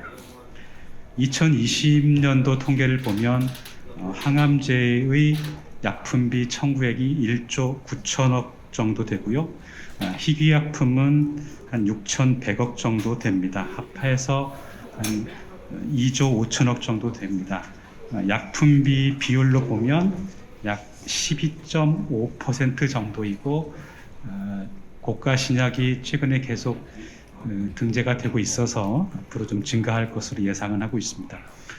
제약업계나 환자단체 그리고 임상 현장에 계신 선생님들의 지속적인 요구에 따라서 2019년도에는 중증 아토피와 같은 중증 질환에 대해서 위험분담제 대상을 일부 확대를 하였고요. 2020년도에는 항균제나 결핵치료제 같은 경우에 경제성 평가 면제도 대상을 좀 확대하여 드렸습니다. 이로 인해서 고가의 신약이 보험권으로 진입이 조금 더 활발하게 될 수 있을 것 같습니다. 하지만 여전히 일선 현장에서는 느끼시는 환자분들이나 의료인들의 체감도는 여전히 높지 않다는 것도 잘 알고 있습니다. 국민들이 내주시는 보험료는 한정되어 있어서 건강보험 재정을 효율적으로 관리해야 하는 의무도 저희한테는 사실 있습니다. 희귀질환 치료제에 대해서는 이제 위험분담제 적용을 하든지 경제성 평가 면제 등을 적극적으로 활용은 하고 있고요. 우리 관련 위원회에서도 항암제의 경우는 암질환심의위원회라는 위원회가 있는데 치료제 중에서 시급성이나 형평성을 고려해서 우선순위를 둬야 하기 때문에 심의 통과를 위한 최소한의 근거 자료를 요청하고 있는 것으로 알고 있습니다. 오늘 발제해 주신 아이브루티닙은 우선 보험은 적용은 되고 있으나 아직 1차 치료제까지는 확대는 안 되고 있습니다. 2020년도부터 두 번에 걸쳐서 급여 범위를 좀 넓히는 확대해달라는 신청이 있었고 검토위원회에서 검토를 했었지만 일단 첫째로 1인당 투약 비용이 좀 고가이고 급여 범위를 확대할 경우에 신규 환자가 아까 155명 정도 말씀 주셨는데요. 그런 부분이 있고 또 아직은 사용 가능한 약제가 있다는 점, 또 세 번째로 단독 투여나 병용의 임상 시험이 진행 중인 것들이 있는 점, 그리고 마지막으로 이게 좀 장기간 투여를 해야 돼서 장기적인 치료 전략과 제약사의 재정 분담 계획이 좀 보완이 필요하다라는 부분에 있어서 제출 자료가 조금 약간 미약해서 일단 통과는 되지 않았던 것으로 알고 있습니다. 아마 최근에 세 번째 신청을 하신 것 같고요. 제약사가 아마도 근거 자료를 보완해 주셨을 것으로 예상이 됩니다. 더불어서 제약사에서도 조금 더 적절한 재정 분담 계획을 제시해 주신다면 아마 위원회에서 합리적으로 평가해 주시리라고 생각을 합니다. 최근에 첨단 제약 기술이 발전하면서 혁신적이면서도 초고가 제품들이 보험 청구 요구가 매우 커지고 있습니다. 건강보험의 지속 가능성을 높이는 것은 환자나 의료인, 제약사 그리고 저희 보험 당국이 매우 중요한 가치로 인식하고 있어서 매우 중요한 부분이 되겠습니다. 또 한 가지는 지난 2월 28일에 제2차 희귀질환관리 종합계획을 발표를 한 바 있습니다. 1차 종합계획의 비전은 희귀질환 조기 진단 및 의료 서비스의 질적 향상이었고요. 이번에 발표해드린 2차 계획은 희귀질환 관리의 선순환 체계 구축 운영으로 환자와 가족의 삶의 질을 제고해 기여함을 비전으로 해서 10개의 세부 전략 과제를 발표해 드렸습니다. 희귀 질환자의 치료 접근성 개선을 위해서 비급여 희귀약품 실태조사를 추진할 계획으로 있고요. 그간의 약품의 급여 등재의 운영 효과를 분석을 하고 해외의 등재 사례도 조사를 해서 희귀약품의 급여 접근성을 강화를 위한 지속적인 개선 방안을 마련하겠다라고 발표드린 바 있습니다. 오늘 토론회에서 주신 말씀 경청해서 이 종합계획을 포함해서 희귀질환 치료제의 약품에 등재하고 급여 기준을 확대하는 부분은 정책을 지속적으로 보완하도록 하겠습니다. 네, 감사합니다. 네, 오창영 과장님 말씀 감사합니다. 사실 환자분들이나 또 환자분들을 치료하는 의료진 입장에서는 정말 환자분들에게 좀 최신 치료제, 고가의 치료제들이 급여 환경에서 하루라도 빨리 치료받게 해드리고 싶은 마음이 정말 굴뚝 같은데, 사실 말씀하신 것처럼 전체적인 이런 행정을 담당하시는 분들 입장에서는 또 여러 가지 면을 또 봐야 되기 때문에 사실 좀 어려움이 많으실 것 같습니다. 오늘 이 자리에서 이제 각자 패널 분들의 발표가 끝난 후에 좀 허심탄회하게 더 토론이 돼서 좀 더 좋은 방향으로 갈 수 있는 그런 길이 있었으면 좋겠습니다. 다음은 김국희 건강보험 심사평가원 약제기준부 부장님께서 말씀 주시겠습니다. 안녕하십니까. 먼저 이렇게 소중한 토론의 자리를 마련해 주셔서 저희 백종원 의원님, 그리고 쿠키뉴스 대표님, 그리고 여러 관계자분들께 진심으로 감사의 말씀을 먼저 드리고 싶습니다. 지금 이제 암 극복을 위한 우리 모두 같은 마음으로 여기 모이신 것이고, 그리고 정부와 심평원 또한 같은 목표를 가지고 보장성 강화를 위해서 노력을 지속해 오고 있습니다. 특히 항암제에 대해서는 일단 2011년부터 심평원의 암질환심의위원회라는 것을 별도로 구성해서 항암제에 대해서만 심의를 하고, 일반 약제 급여 기준하고는 다르게 복지부 장관 고시가 아닌 심평원장 공고로 해서 보다 전문적이고 집중 검토가 가능하도록 이렇게 절차를 마련해서 현재 운영하고 있습니다. 일단 항암제의 보장성 강화 측면은 크게 세 가지 트랙으로 볼 수가 있을 것 같습니다. 먼저 처음에는 신약이 처음 도입돼서 급여가 등재되는 것, 그다음에 등재 이후에 적응증이 추가돼서 급여 범위가 확대되는 것, 그리고 세 번째는 식약처 허가를 벗어난 범위라도 필요할 때는 사용할 수 있도록 승인하는 그런 제도가 있습니다. 먼저 이제 신약의 등재 과정을 살펴보면 항암제 등재를 위한 제도들이 신설되었습니다. 방금 전에 이제 오창영 과장님 말씀 주신 것처럼 이제 그 위험 분담 제도라고 해서 저희가 항암제의 급여 등재를 위해서는 임상적인 측면, 그다음에 비용 효과적인 측면을 보게 되는데, 그런 부분들에 대해서 제약사가 그런 위험을 분담하는 그런 제도를 신설을 했고, 2015년도에는 비용 효과성을 평가할 때 지금처럼 이렇게 희귀암이나 희귀 질환에 대해서는 그런 근거 자료들이 부족해서 경제성 평가를 할 수 없을 때는 그것을 과감하게 면제하고 등재하는 그런 제도를 마련하였습니다. 이제 그러다 보니까는 현재 항암제의 경우에는 약 30%의 품목이 경제성 평가 면제가 돼서 현재 등재되고 있습니다. 이에 따라서 이제 항암제 신규 등재에 대해서 급여 고시율이 이 제도를 시행하기 전인 2010년에서 15년에는 항암제 등재율이 44% 정도였는데, 16년에서 21년 이 사이에는 평균 74%로 일단 항암제의 급여율은 좀 많이 높아진 상황입니다. 그런데 이제 신약 급여율이 높아지면서 항암제 약품비도 이제 같이 증가하고 있습니다. 지금 아까 과장님 말씀 주신 대로 20년도에 총 약품비가 약 20조 원이면 항암제는 약 1조 9천억, 이 규모이기 때문에 전체 약품비에서 약 9 내지 10% 정도 차지하고 있는 것으로 보여지고, 약품비의 절대 금액 자체도 매년 평균 1조 이상 증가하고 있는 그런 상황입니다. 일단 2017년과 20년 이 청구 규모를 조금 비교해 보면요, 환자 수는 27% 증가했는데 청구 금액은 63%가 증가했습니다. 항암제에서요. 이는 이제 고가 약제 사용이 증가하였음을 나타내는 것이고, 이 항암제 중에서도 상위 20개 품목의 청구액이 전체 항암제의 약 절반 정도를 차지하고 있어서 이제 항암제가 좀 더 고가화가 되고 있고, 이것은 이제 보장성 강화 정책과 위험 분담제 도입, 경제성 평가 면제 이런 것들로 인해서 예전에는 등재되지 못했던 그런 고가의 좋은 신약들에 대해서 접근성이 강화됐다고도 볼 수 있을 것 같습니다. 그리고 두 번째 트랙은 등재된 이후의 급여 범위 확대입니다.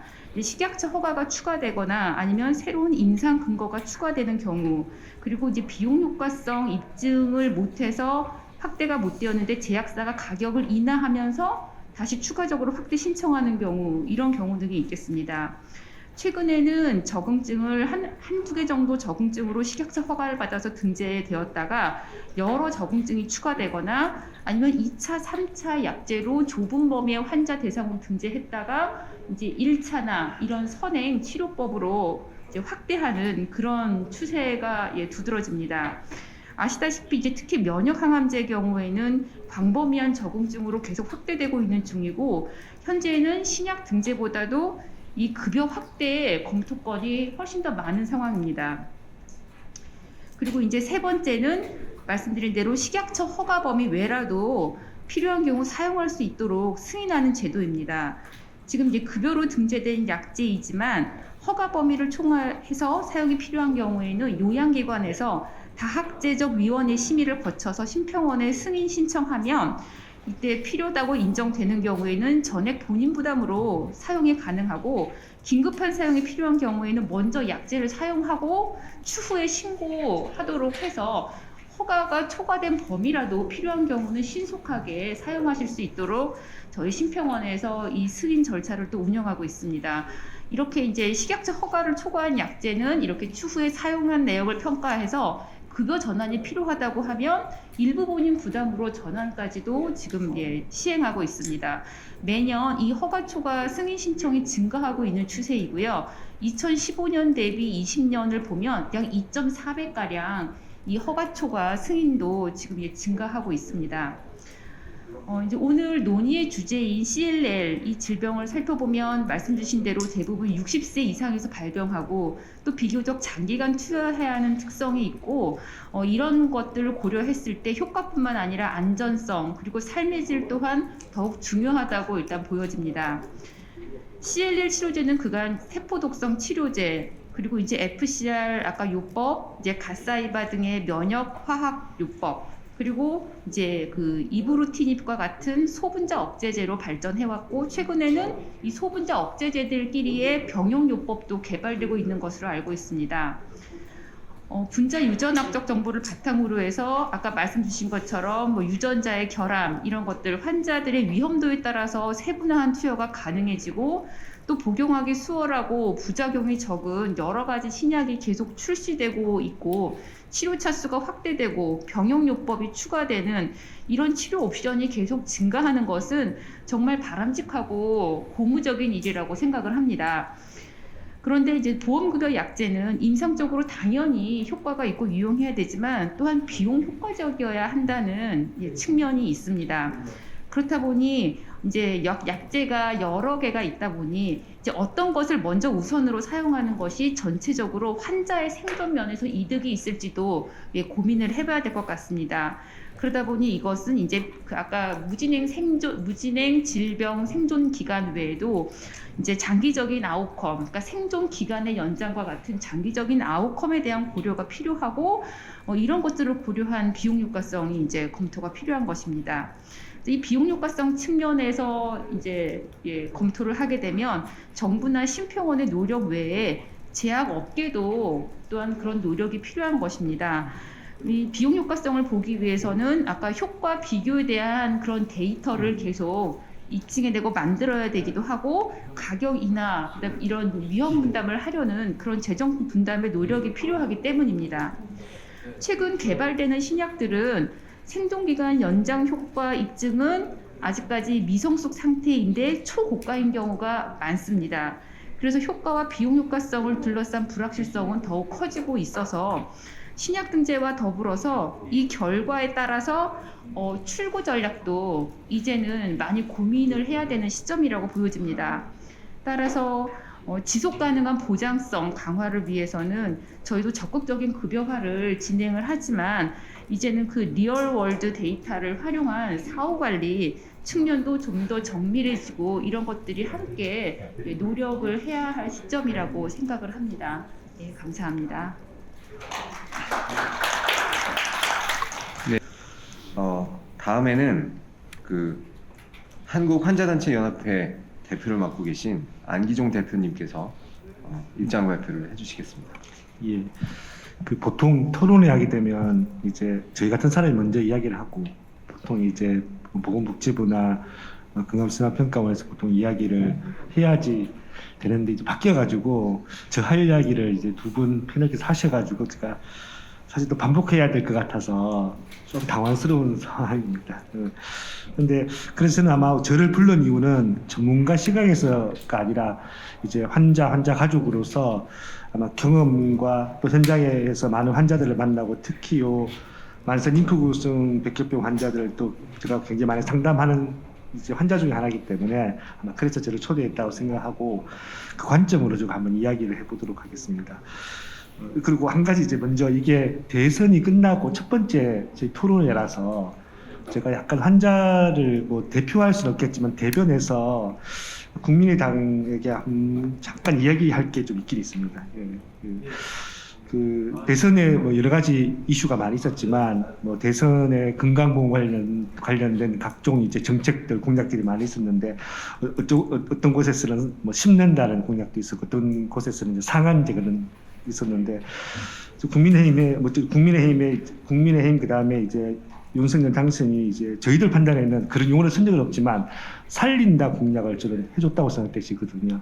그 정책 공약집에도 이 신속한 경제에 대한 이제 공약을 넣어주셨고 또 제가 기억으로는 아마 그때 이종성 의원하고 이준석 대표님께서 아마 이제 중증 희귀질환 환자들을 초대해서 아마 간담회를 했던 걸로 알고 있거든요. 그때 아마 여러 가지 약속도 해줬고 그리고 또 그 당선이 되고 난 뒤에 또 저희 판단에는 이 보건으로 가장 먼저 이런 백종원 의원님께서 또 이 토론회를 개최해 주셔서 공약으로만 그치는 게 아니라 실제적으로 이제 인수위 전화서 정책적으로 반영이 될 거라는 사실 기대감이 더욱더 커져서 일단은 이런 토론의 자리를 마련해 주실 이 백종원 의원님께 감사하다는 말씀을 좀 드리고 그런 기대감을 가지고 있다는 이야기를 먼저 하겠습니다.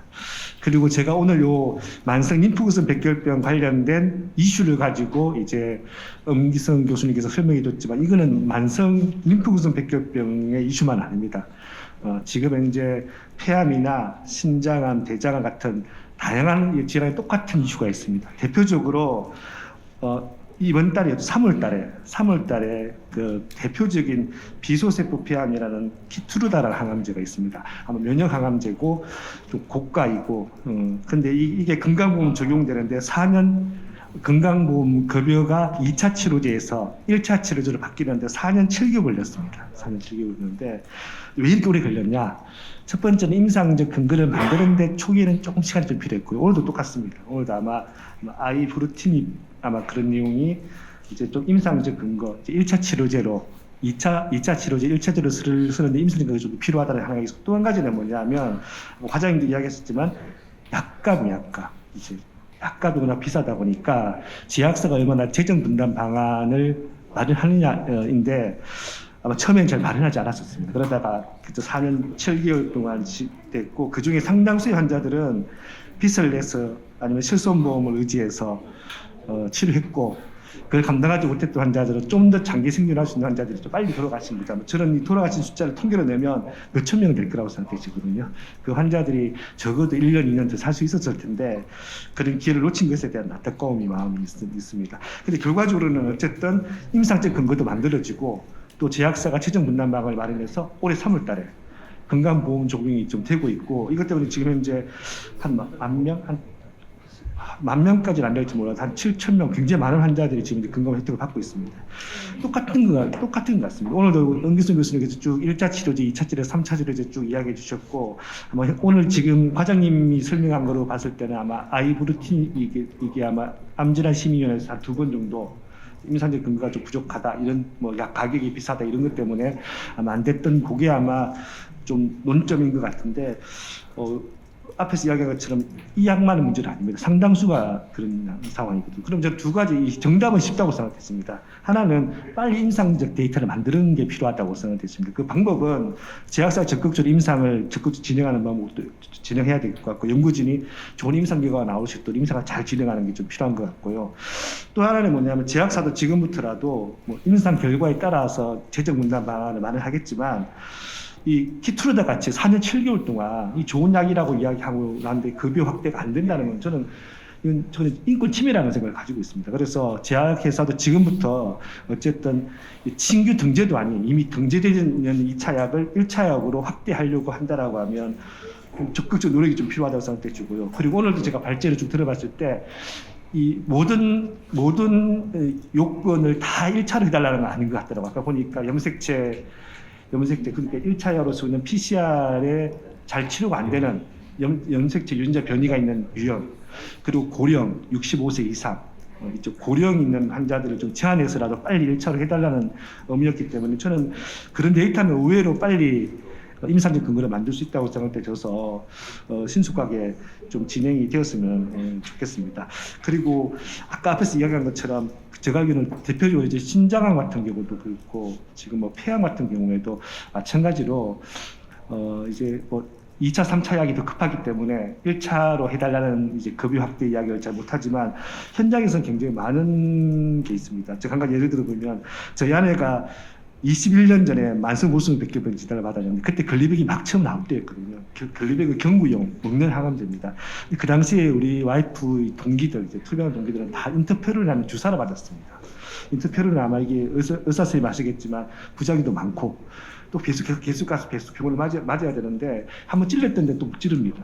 그러니까 계속 찌르다 보면 그래서 일단은 진짜 내가 진짜 환자라는 이 정신적 스트레스도 많이 있고 그 병원을 계속 방문해야 되는 것에 대한 굉장한 게 있습니다. 그래서 최근에는 어쨌든 치료 승적을 높이는 것도 중요하지만 환자에게 있어가지고 삶의 질을 높이는 것도 굉장히 중요한데 만약에 뭐 치료제에 있어가지고 주사제보다 경구용이라는 게 훨씬 더 좋은 돼 있고 또 한 가지는 인터페론에 비하면 글리백이 워낙 좋은 효과를 내니까 임상적 근거라는 부분이 크게 문제가 되지 않았기 때문에 빨리 급여가 될 수 있었던 것 같습니다. 마찬가지로 저는 요 만성 림프구성 백혈병만이 아니라 백종원 의원님께서 다른 질환에도 보시면 마찬가지로 여전히 2차, 3차 약이 1차로 써야 될 약들이 있거든요. 그거는 제약사가 적극적으로 급여화를 하려고 노력을 한다든지 이렇게 해야 되고 아니면 환자가 정말 많아가지고 이런 경우 특히 희귀암 환자 같은 환자 수가 적고 투병이 집중하다 보면 이런 목소리를 내지도 못하거든요. 저는 그런 걸 찾아서라도 저는 이렇게 확대가 될 수 있도록 그렇게 해 주셨으면 좋겠습니다. 그리고 나머지는 제가 아까 그 자장님께서 저보고 몇 가지 질문을 주신 게 있어서 토론할 때 처리 이야기하면 될 것 같습니다. 네, 여기까지 하겠습니다. 네, 감사합니다, 안 대표님. 사실 그 임상 데이터 생성하는 문제는 정말 저도 동의합니다만 사실 특히 희귀암 같은 경우는 환자의 발생 빈도가 되게 낮기 때문에 사실 비교 임상이나 이런 전향적 연구를 통해서 이거를 증명하는 데이터를 만들기조차도 좀 힘든 경우들이 좀 꽤 있고요. 또 하나는 이 임상 시험이라는 것 자체가 그 선정 기준이 굉장히 엄격하기 때문에 상대적으로 실제로 환자분들이 그 질환을 갖고 있어도 여러 가지 그 선정 기준을 만족하지 못하면 임상시험에 참여하지 못하는 경우들이 많습니다.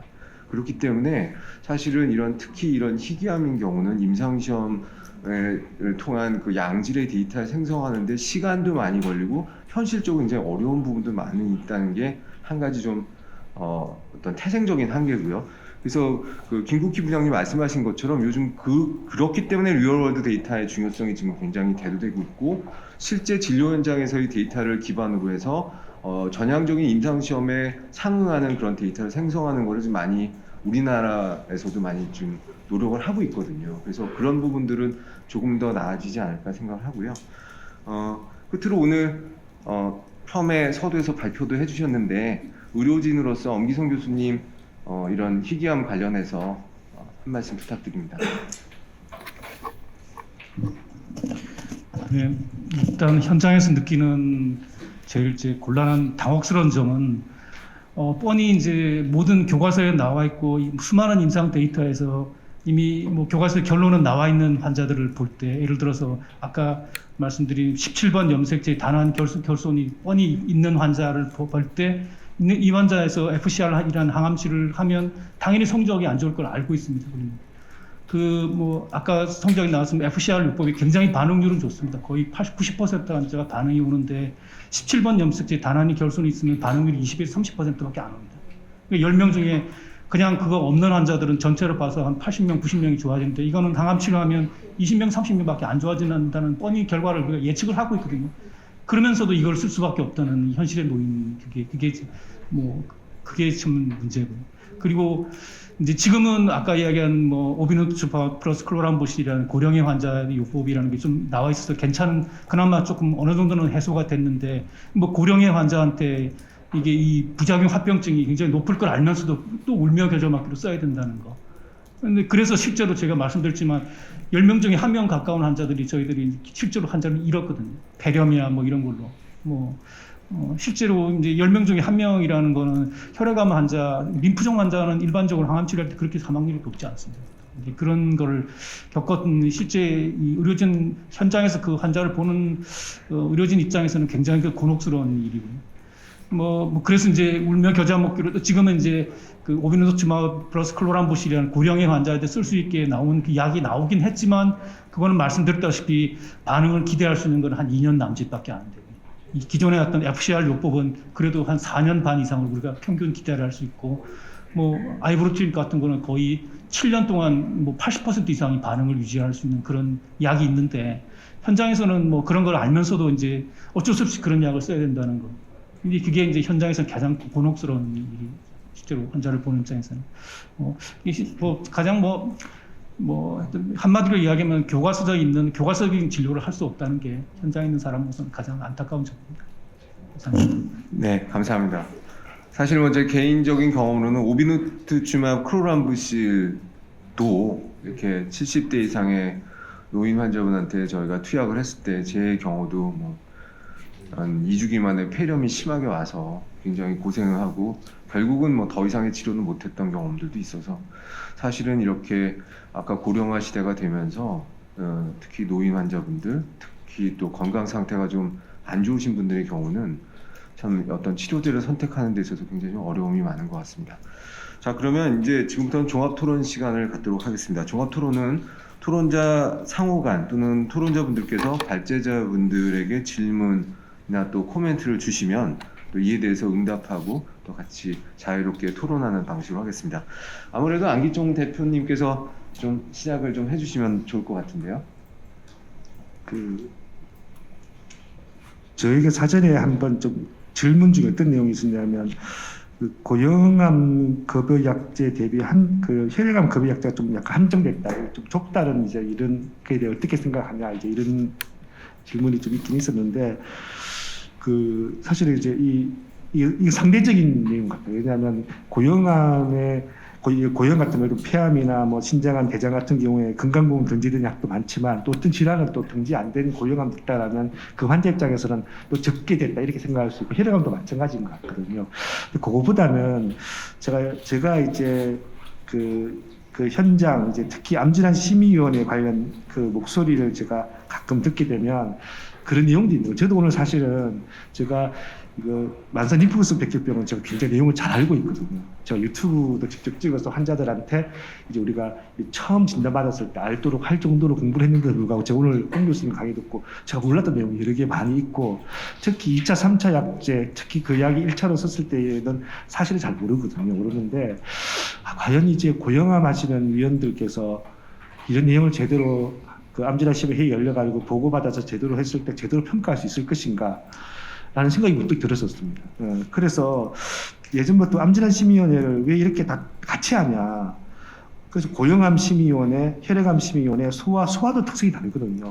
소아암 심의위원회로 좀 개편해서 좀 더 위원을 넓히면 좀 더 심도 있는 논의를 좀 할 수 있을 것 같은데, 지금 현재 구조는 그렇게 돼 있지는 않거든요. 일단 기본적으로 포멀하게 돼 있고, 한두 분 전문가를 부르는 구조인데, 이게 맞는지에 대해서 없고, 그리고 제가 실제 위원회에 참여하시는 위원들 이야기도 굉장히 불만들이 많이 있더라고요. 그래서 저는 이게 맞는지는 모르겠지만 한 번 정도 저는 백종 의원님께서 한번 살펴봐줬으면 좋겠다 싶은 생각이 있긴 있습니다. 제가 직접 이게 위원회에 들어갔던 분들도 내용은 이야기 안 하지만 충분한 내용에 대한 검토 부분이 좀 아쉬움이 있다는 이야기를 하셔서 그래서 저는 적어도 이게 좀 고령암이나 혈액암이나 소암으로 나누어져 있어서 그게 만약에 통과하지 못했다 하더라도 훨씬 더 저는 수긍을 더 잘할 수 있을 거라는 생각이 들어서 이거에 대해서는 저희 개인적인 얘기지만 이 이야기를 좀 하고 싶습니다. 그 암질환 심의위원회 건 관련해서 말씀 주셨는데 부장님 어떻게 생각하세요? 네, 저기 안기종 대표님 말씀 잘 들었습니다. 그런 의견 저희가 충분히 좀 앞으로 검토를 해보겠습니다. 저희가 근데 이제 암질환 심의위원회는 이제 45명의 전문가 풀이 있어서 저희가 이제 혈액종양내과 이제 이런 저기 교수님들도 다 계시기 때문에 저희가 이제 그 약제에 따라서 이제 혈액암일 때는 좀 혈액암 위원님들 이런 식으로 저희가 그런 거 안건을 고려해서 지금 심의하는 위원님들을 모시고 이제 검토를 하고 있습니다. 그래서 지금도 전문가들이 좀 논의하는 구조는 맞긴 하고요. 근데 이제 의견 주신 부분들에 대해서는 저희가 검토는 뭐 향후에 조금 더 진행을 해봐야 될 것 같습니다.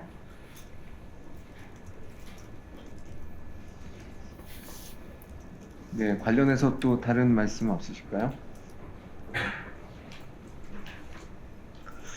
네, 그러면 또 다른 아까 제가 발제 때 들었었는데 네.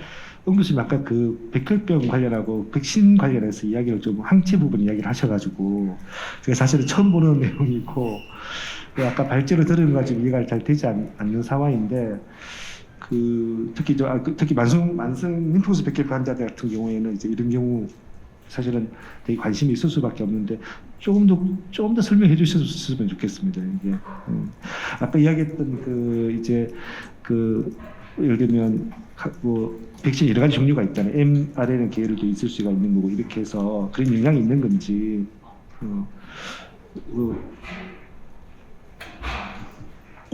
지금 현재 제가 감염내과 전문의가 아니라서 백신 종류에 따라서 뭘 말씀드리기는 어렵지만 지금 현재 투여하고 있는 백신은 거의 다 mRNA 백신으로 지금 알고 있고요. 그런 어쨌든 mRNA 백신이든 무슨 백신이든 간에 항체를 만들어내는 최종적인 세포는 이제 B림프구인데 지금 현재 이 만성 림프구성 백혈병이 원인이 되는 세포는 B림프구고요.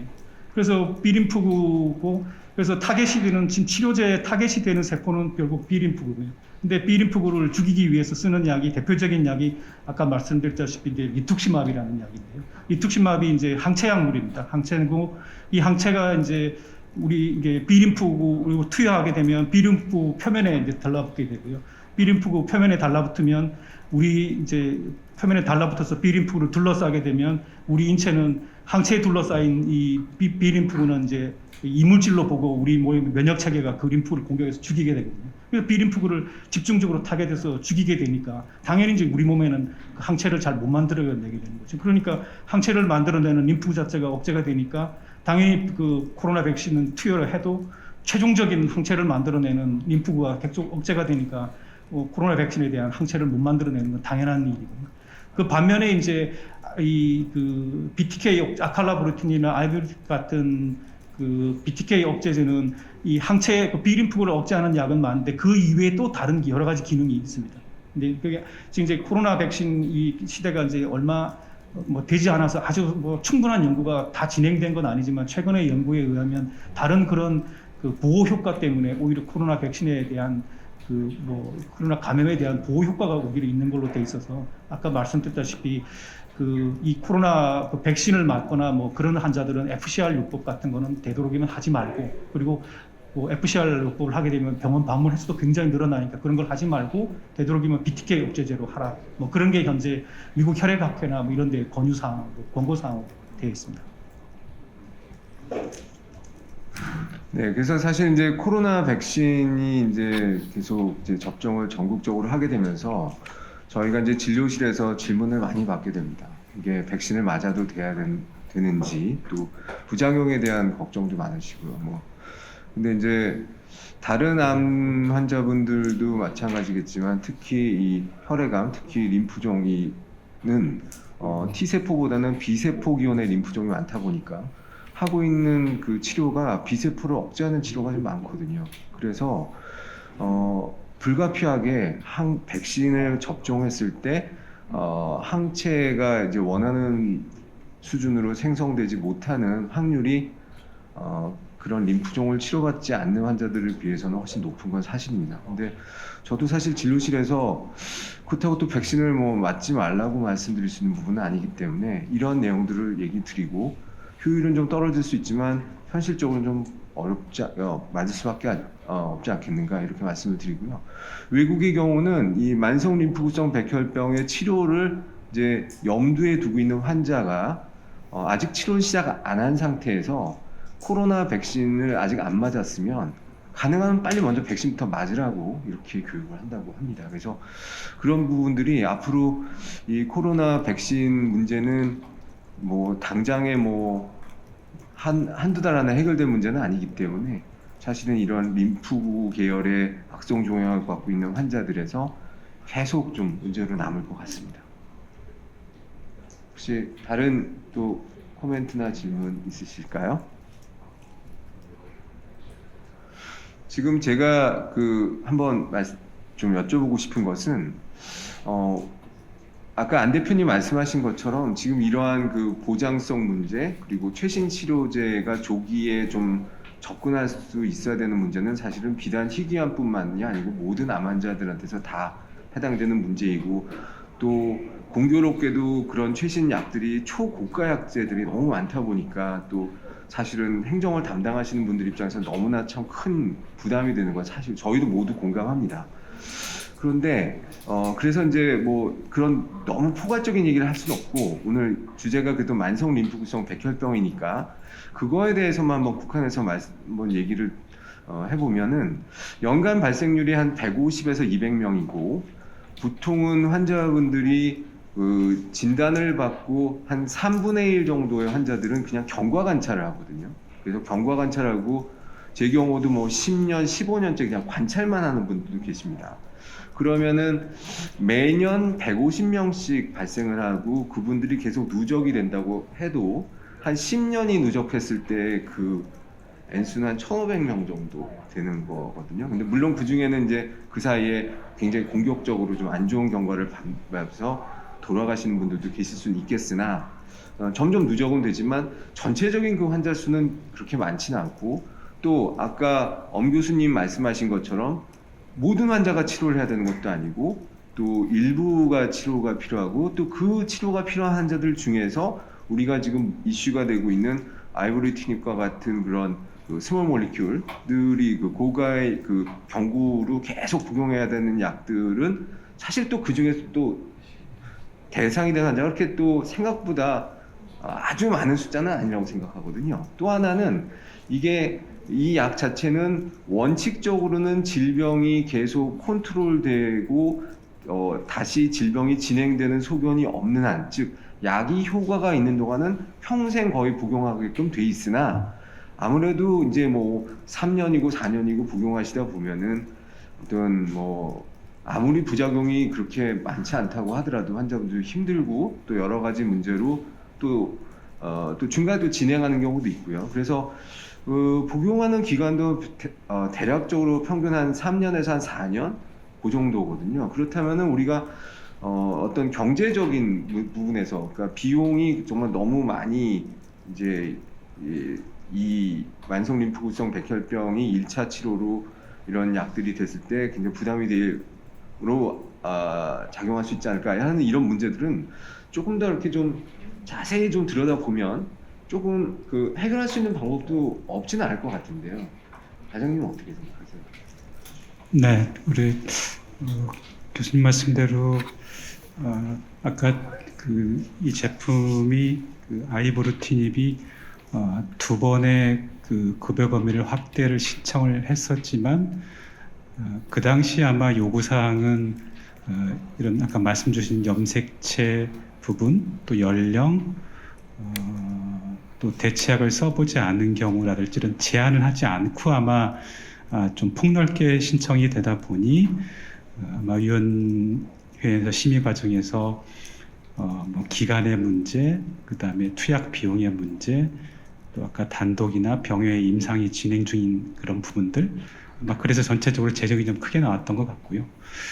우리 교수님 말씀대로 그러면 제약사 입장이나 또는 학회 입장에서 여러 가지 제한을 좀 두고 어떤 경우에만 뭐 이 제품을 쓸 수 있는 정도로 급여 기준을 우선순위를 둬서 조금 더 좁혀서 진행을 해본다면 아마 재정적인 부분도 조금 더 낮게 나올 수 있을 것 같고요. 그럼 아마 위원회에서 조금 더 합리적으로 검토가 될 수 있을 것 같긴 한데요. 아마 제약사 쪽하고 또는 학회 입장하고 좀 의견을 좀 조율이 필요하지 않을까 그런 생각이 들었습니다.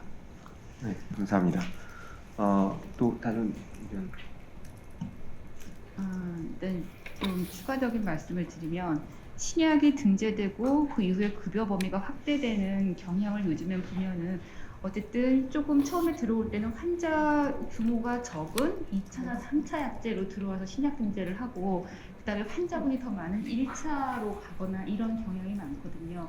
그러면 지금 사용되고 있는 그 사용량보다 확대했을 때 사용량이 더 많아지는 경우가, 그러니까 지금 어떻게 보면 더 커지는 그런 경우가 많기 때문에 오히려 제약사의 그런 재정적인 분담이나 가격이나 노력이 더 필요한 것은 신약 등재보다 확대일 수도 있거든요. 지금 면역항암제도 등재 때보다 지금 확대된 범위가 훨씬 많으니까요. 그래서 급여 확대가 그런 부분에서 제약사의 적극적인 그런 노력이 있어야지 이게 좀 필수라는 그런 부분들이 좀 있어서 더 어려운 부분이 있는 것 같고요. 왜냐하면 비용 효과성은 저희가 심평원이나 정부가 노력한다고만 할 수 있는 부분이 아니어서요. 그리고 지금 이제 말씀 주신 대로 이 이브루티닙 요 급여 확대에 보면 지난번에 아마 그런 이제 그 PFS가 많이 늘어나고 이런 부분들은 위원님들이 다 이제 그런 중요성 이제 그런 건 인정을 이제 하신 부분인 건데 이게 약을 평가할 때는 비용 효과성과 재정을 고려를 해야 되거든요. 임상적인 측면은 어쨌든 PFS는 OS까지는 일단 그건 나중의 일이지만 그건 이제 인정 가능한데 비용 효과성은 기존의 1차 치료제와 이 이브루티닙을 비교했을 때 이제 그 가격이 치료 비용이 어쨌든 기존 것은 한 3천만 원대면 이 약제는 한 6천만 원 정도가 일단 드는 것. 근데 이제 환자 수는 물론 적기 때문에 전체적인 재정은 뭐 다른 뭐 당뇨나 이런 약에 비하면은 크진 않을 수는 있지만 이제 그거는 어쨌든 1차 약제보다는 그만큼 굉장히 많이 드는 비용, 이 비용 효과성과 재정에 대한 고려가 필요한 부분이라서 그리고 이것이 어쨌든 뭐 단기적인 약이 아니라 어떻게 보면 뭐 당뇨나 뭐 이것을 만성질환처럼 계속 흡수해야 되는 걸 수도 있거든요. 그러니까 저희가 근데 약을 다 보면 하나하나가 다 효과는 좋고 빨리 쓰고 싶은 약들이거든요. 당뇨약 같은 것도 보면은 그거는 뭐 새로운 신약에 들어와도 이것처럼 이렇게 아주 고가는 아니지만 또 환자 수가 많으니까 재정은 많이 드는 거잖아요. 이거는 재정 자체는 이제 환자 수가 많지 않기 때문에 상대적으로 그렇게 많지는 않지만 기존 대체약제 어쨌든 효과는 좋아지지만 비용이 많이 비싸지는 거에 대해서 제약사가 그거에 대한 정당성, 타당성 그런 거에 대한 입증 노력과 함께 인하에 대한 그런 협조가 좀 절대적이라는 것. 그런 부분들을 좀 말씀드리고 싶습니다. 네, 감사합니다. 사실 이제 그 기존의 약제랑 되게 이제 비교를 많이 하게 되는데 이게 또 아이러니컬하게 기존의 약제가 너무 옛날 약인 경우는 그 비용이라는 측면에서 또 이게 적절한 그 비교자의 약이라고 참 할 수가 없는 경우들이 많거든요. 근데 참 그런 게 어려운데 원기성 교수님. 지금 기존의 약이라는 게 지금 FCR을 이야기하시는 건지 좀 궁금한데요. 이게 저희 의사들 입장에서는 기존의 FCR하고 아이브루티닙이라는 걸 동들한 이 비용 면에서 비교한다는 자체가 저는 어불성설이라고 생각합니다.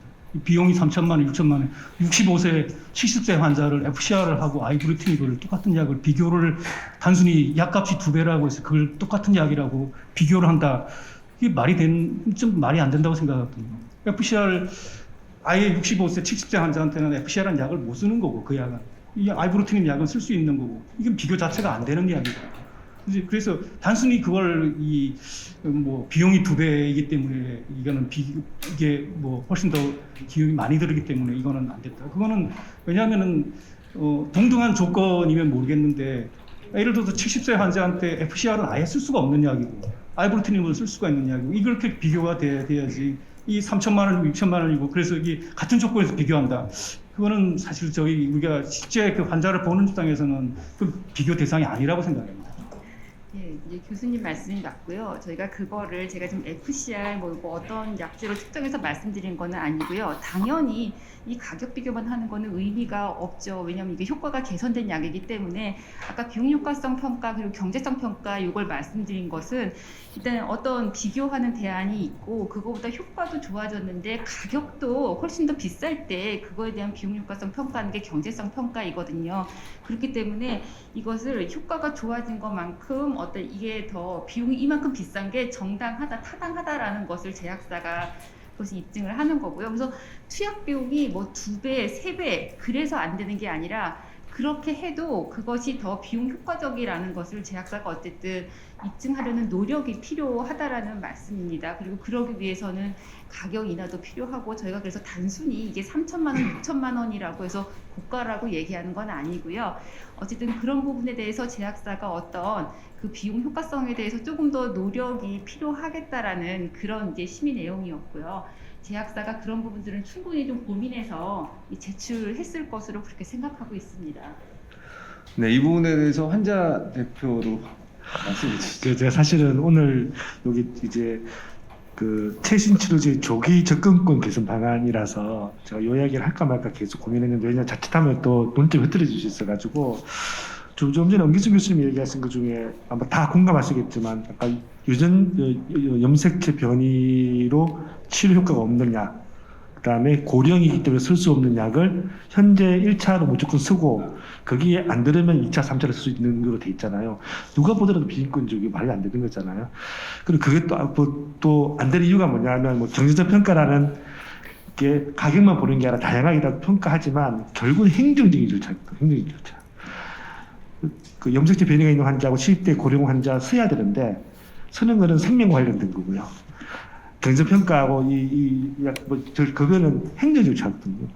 이게 행정 절차 때문에 생명을 살리는 절차가 지금 위협받고 있는 상황이라서 그래서 저희들이 계속 이야기하는 게 뭐냐면 이런 환자들은 일단은 치료하게 해주고 건강보험제적으로 치료하게 해주고 그리고 행정 절차는 그대로 진행해서 나중에 최종적으로 약값이 결정되면 그 사이의 가격을 좀 차액을 증산하는 방법으로 현재 위험분담제 그렇게 하고 있거든요. 그렇게 좀 뭔가 혁신적인 그런 제도를 도입해 달라고 요구를 계속 좀 하고 있는 상황이거든요. 한번 보통 우리가 이야기하는 우리는 환자들은 경험적 지식을 가지고 있고요. 일반 학자들이나 공무원들은 일반적 지식을 가지고 있는 거거든요. 아니 당연히 경제평가해야 되고 경제평가 결과에 따라 가지고 약값을 결정해야 되는 거지. 아무리 뭐 환자가 뭐 중증하다고 쓸 수 이거는 정말 일반적 지식인 거고요. 막상 당사자라고 하면 내가 분명히 현재 2차 약으로 쓰고 있지만 그 약을 1차 약으로 쓰면 난 그 치료를 받을 수 있다는 걸 확실히 안다고 하면 건강보험료내는 국민 입장에서는 당연히 해야 되는 거잖아요. 그리고 1년 뒤에는요 돼요. 1년 뒤에 협상이 결렬되면 되는데 1년 일찍 이제 이 진단을 받고 그리고 그 약이 또 약이 없는 약도 아니잖아요. 약도 있는데 행정적인 절차가 1년 뒤에 결정되는 것 때문에 이 약을 쓰지 못한다는 건 당사자 입장에서는 굉장히 억울한 부분이 있고 그리고 이제 보통 이제 70세, 65세 이야기하면 나이가 뭐 60대, 75세 이미 나이가 많고 소아는 모르겠지만 나이가 뭐 그 정도면 저희 아버님 86세시거든요. 78세 때 췌장암 수술도 하셨고요. 정정하십니다 지금도 병원을 다니시지만 65세, 70세도 아직까지 정정한 나이고 그분들도 여전히 건강보험의 혜택을 받을 권리가 있다고 생각되거든요. 그래서 우리 환자들이 주장하는 게 다 해달라는 게 절대 아니고 효과 면약 해달라는 게 아니거든. 효과는 확실히 있고 하지만 꼭 이때 써야 될 환자들은 쓸 수 있도록 해주는 그런 식의 좀 혁신적인 좀 약간 제도 도입 같은 것들이 좀 필요하다고 생각했습니다. 네, 감사합니다. 이제 시간이 거의 다 돼서요. 이 부분에 대해서 오차영 과장님 한 말씀 부탁드릴게요. 네, 저희들이 이제 고민이 그런 지점에 있는 겁니다. 오늘 말씀 주신 제품은 이미 등재는 되어 있지만 급여 범위를 좀 확대하는 그런 품목이 되겠고요. 또 한편에서는 아직 전혀 보험이 되지 않는 그런 약을 신약이면서 고가이면서 보험권으로 진입해달라는 요구도 매우 많습니다. 그래서 그러다 보니 이제 보험을 운영하는 입장에서는 우선순위를 고민을 안 할 수가 없게 되는 거고요. 그런 그 재정적인 측면 그다음에 비용 효과성, 임상적 유용성을 이제 위원회를 통해서 위원회에서 어느 정도 심의해 주셔서 거기서 이제 통과된 그 약제부터 이제 우선순위를 가게 되는데요. 아까 드렸듯이 이제 오늘 논의 제품 같은 경우에는 어떤 좀 제한을 좀 둬서 좀 최대한 우선적으로 어느 부분이 가장 시급한지라는 부분을 조금 더 의견 조율을 해서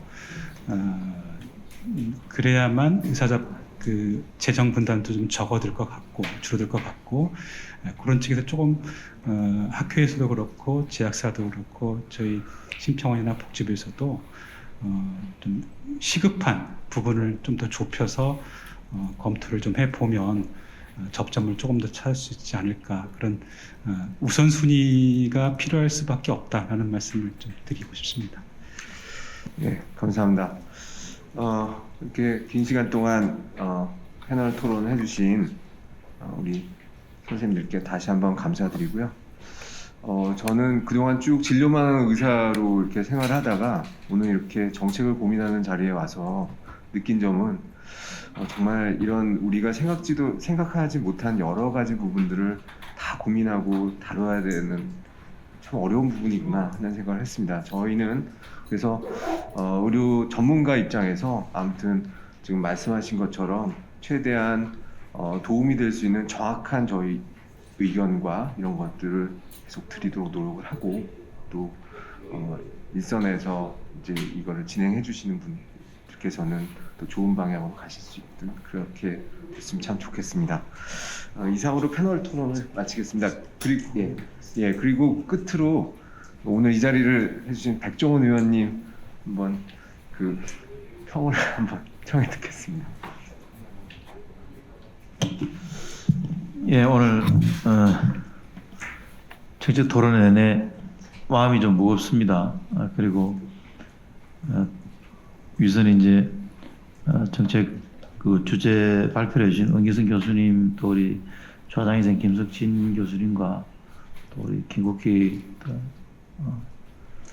시병원의 우리 부장님, 또 장영 과장님, 그리고 더더욱 이제 안기종 대표님의 어떤 그런 말씀들은 한두 시 하나 안 놓치려고 제가 좀 기록도 하고 했습니다만은 위선 많이 느끼는 문제들이 다 재정적인 문제 그리고 정책적인 문제 두 가지가 다 서로 따로 좀 놀지 않는 부분이 필요한 것 같고 위선 연구를 하셔서 환자들을 위한 우리 의사분들의 의료진들의 어떤 그런 노력들은 많이 활발하게 이루어지고 있다고 생각하고 또 제약사들의 그런 조금 더 좀 재정적인 그런 압박을 또 풀어줄 수 있는 그런 문제들이 또 제약사만의 문제라고 국한시키기 또 좀 어렵고 또 이게 유기적으로 상당히 잘 어울려져 가야 된다고 생각하는데 제가 이제 어쨌든 복지위원회 위원으로서 또 어쨌거나 지금 우리 오창인 과장님이 계시지만 이제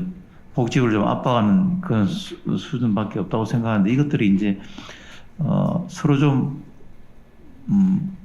그런 아까 말씀드린 정책적인 그런 부분들을 서로가 조금 더 한 걸음씩 물러나야 된다고 생각하지만 절대 우리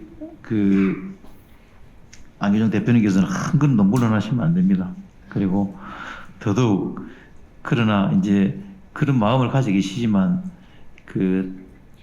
이 환우들을 우리 희귀질환을 앓고 있는 분들을 위한 노력들은 모두가 하고 있다는 생각을 같이 공존의식 같이 가져주시고 또 특히 이제 오늘 이 토론회를 이후로 제가 좀 많은 노력을 또 기울였다는 생각이 들고 저도 수시로 이제 오늘 5분과 같이 함께 또 보건복지위원회 저희들 이제 여당이 되었습니다만 아직까지는 또 그런 조금 더 활기찬 그런 복지가 될 수 있도록 하는데 한 걸음 더 나아가겠다는 그런 말씀드리고 같은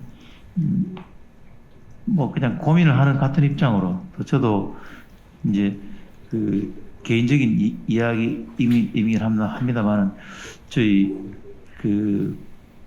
비서 제가 오래도록 데리고 있는 비서가 또 이제 신랑 되는 분이 만성림프구가 왔어요. 와서 이제 7차 항암 치료까지인데 6차까지 했는데 또 코로나가 왔어요. 그래가지고 뭐 이 개인적인 얘기를 여기서 공개적으로 하긴 좀 어렵습니다. 그래서 이제 제가 약간만 그렇게 언급하고 그런 부분들을 가지고 있으니까 저도 이제 많이 공부를 하고 있습니다. 그래서 그러나 공부를 한다고 해서 의학적 상식을 가질 수는 없겠지만 이제 저희 복지위원으로서 역할을 충실히 해서 이제 같이 함께 공유했다는 뜻을 말씀드리고 또 우리 오늘 주제발표 은기승 교수님께서 고개를 끄덕끄덕 하시니까 그냥 그대로 저도 같이 열심히 하겠다는 말씀 드리겠습니다. 예, 감사합니다. 네, 의원님 좋은 말씀 정말 진심으로 감사드립니다. 이상으로 패널 토론을 마치겠습니다. 참여해주신 분들 정말 다시 한번 감사드립니다.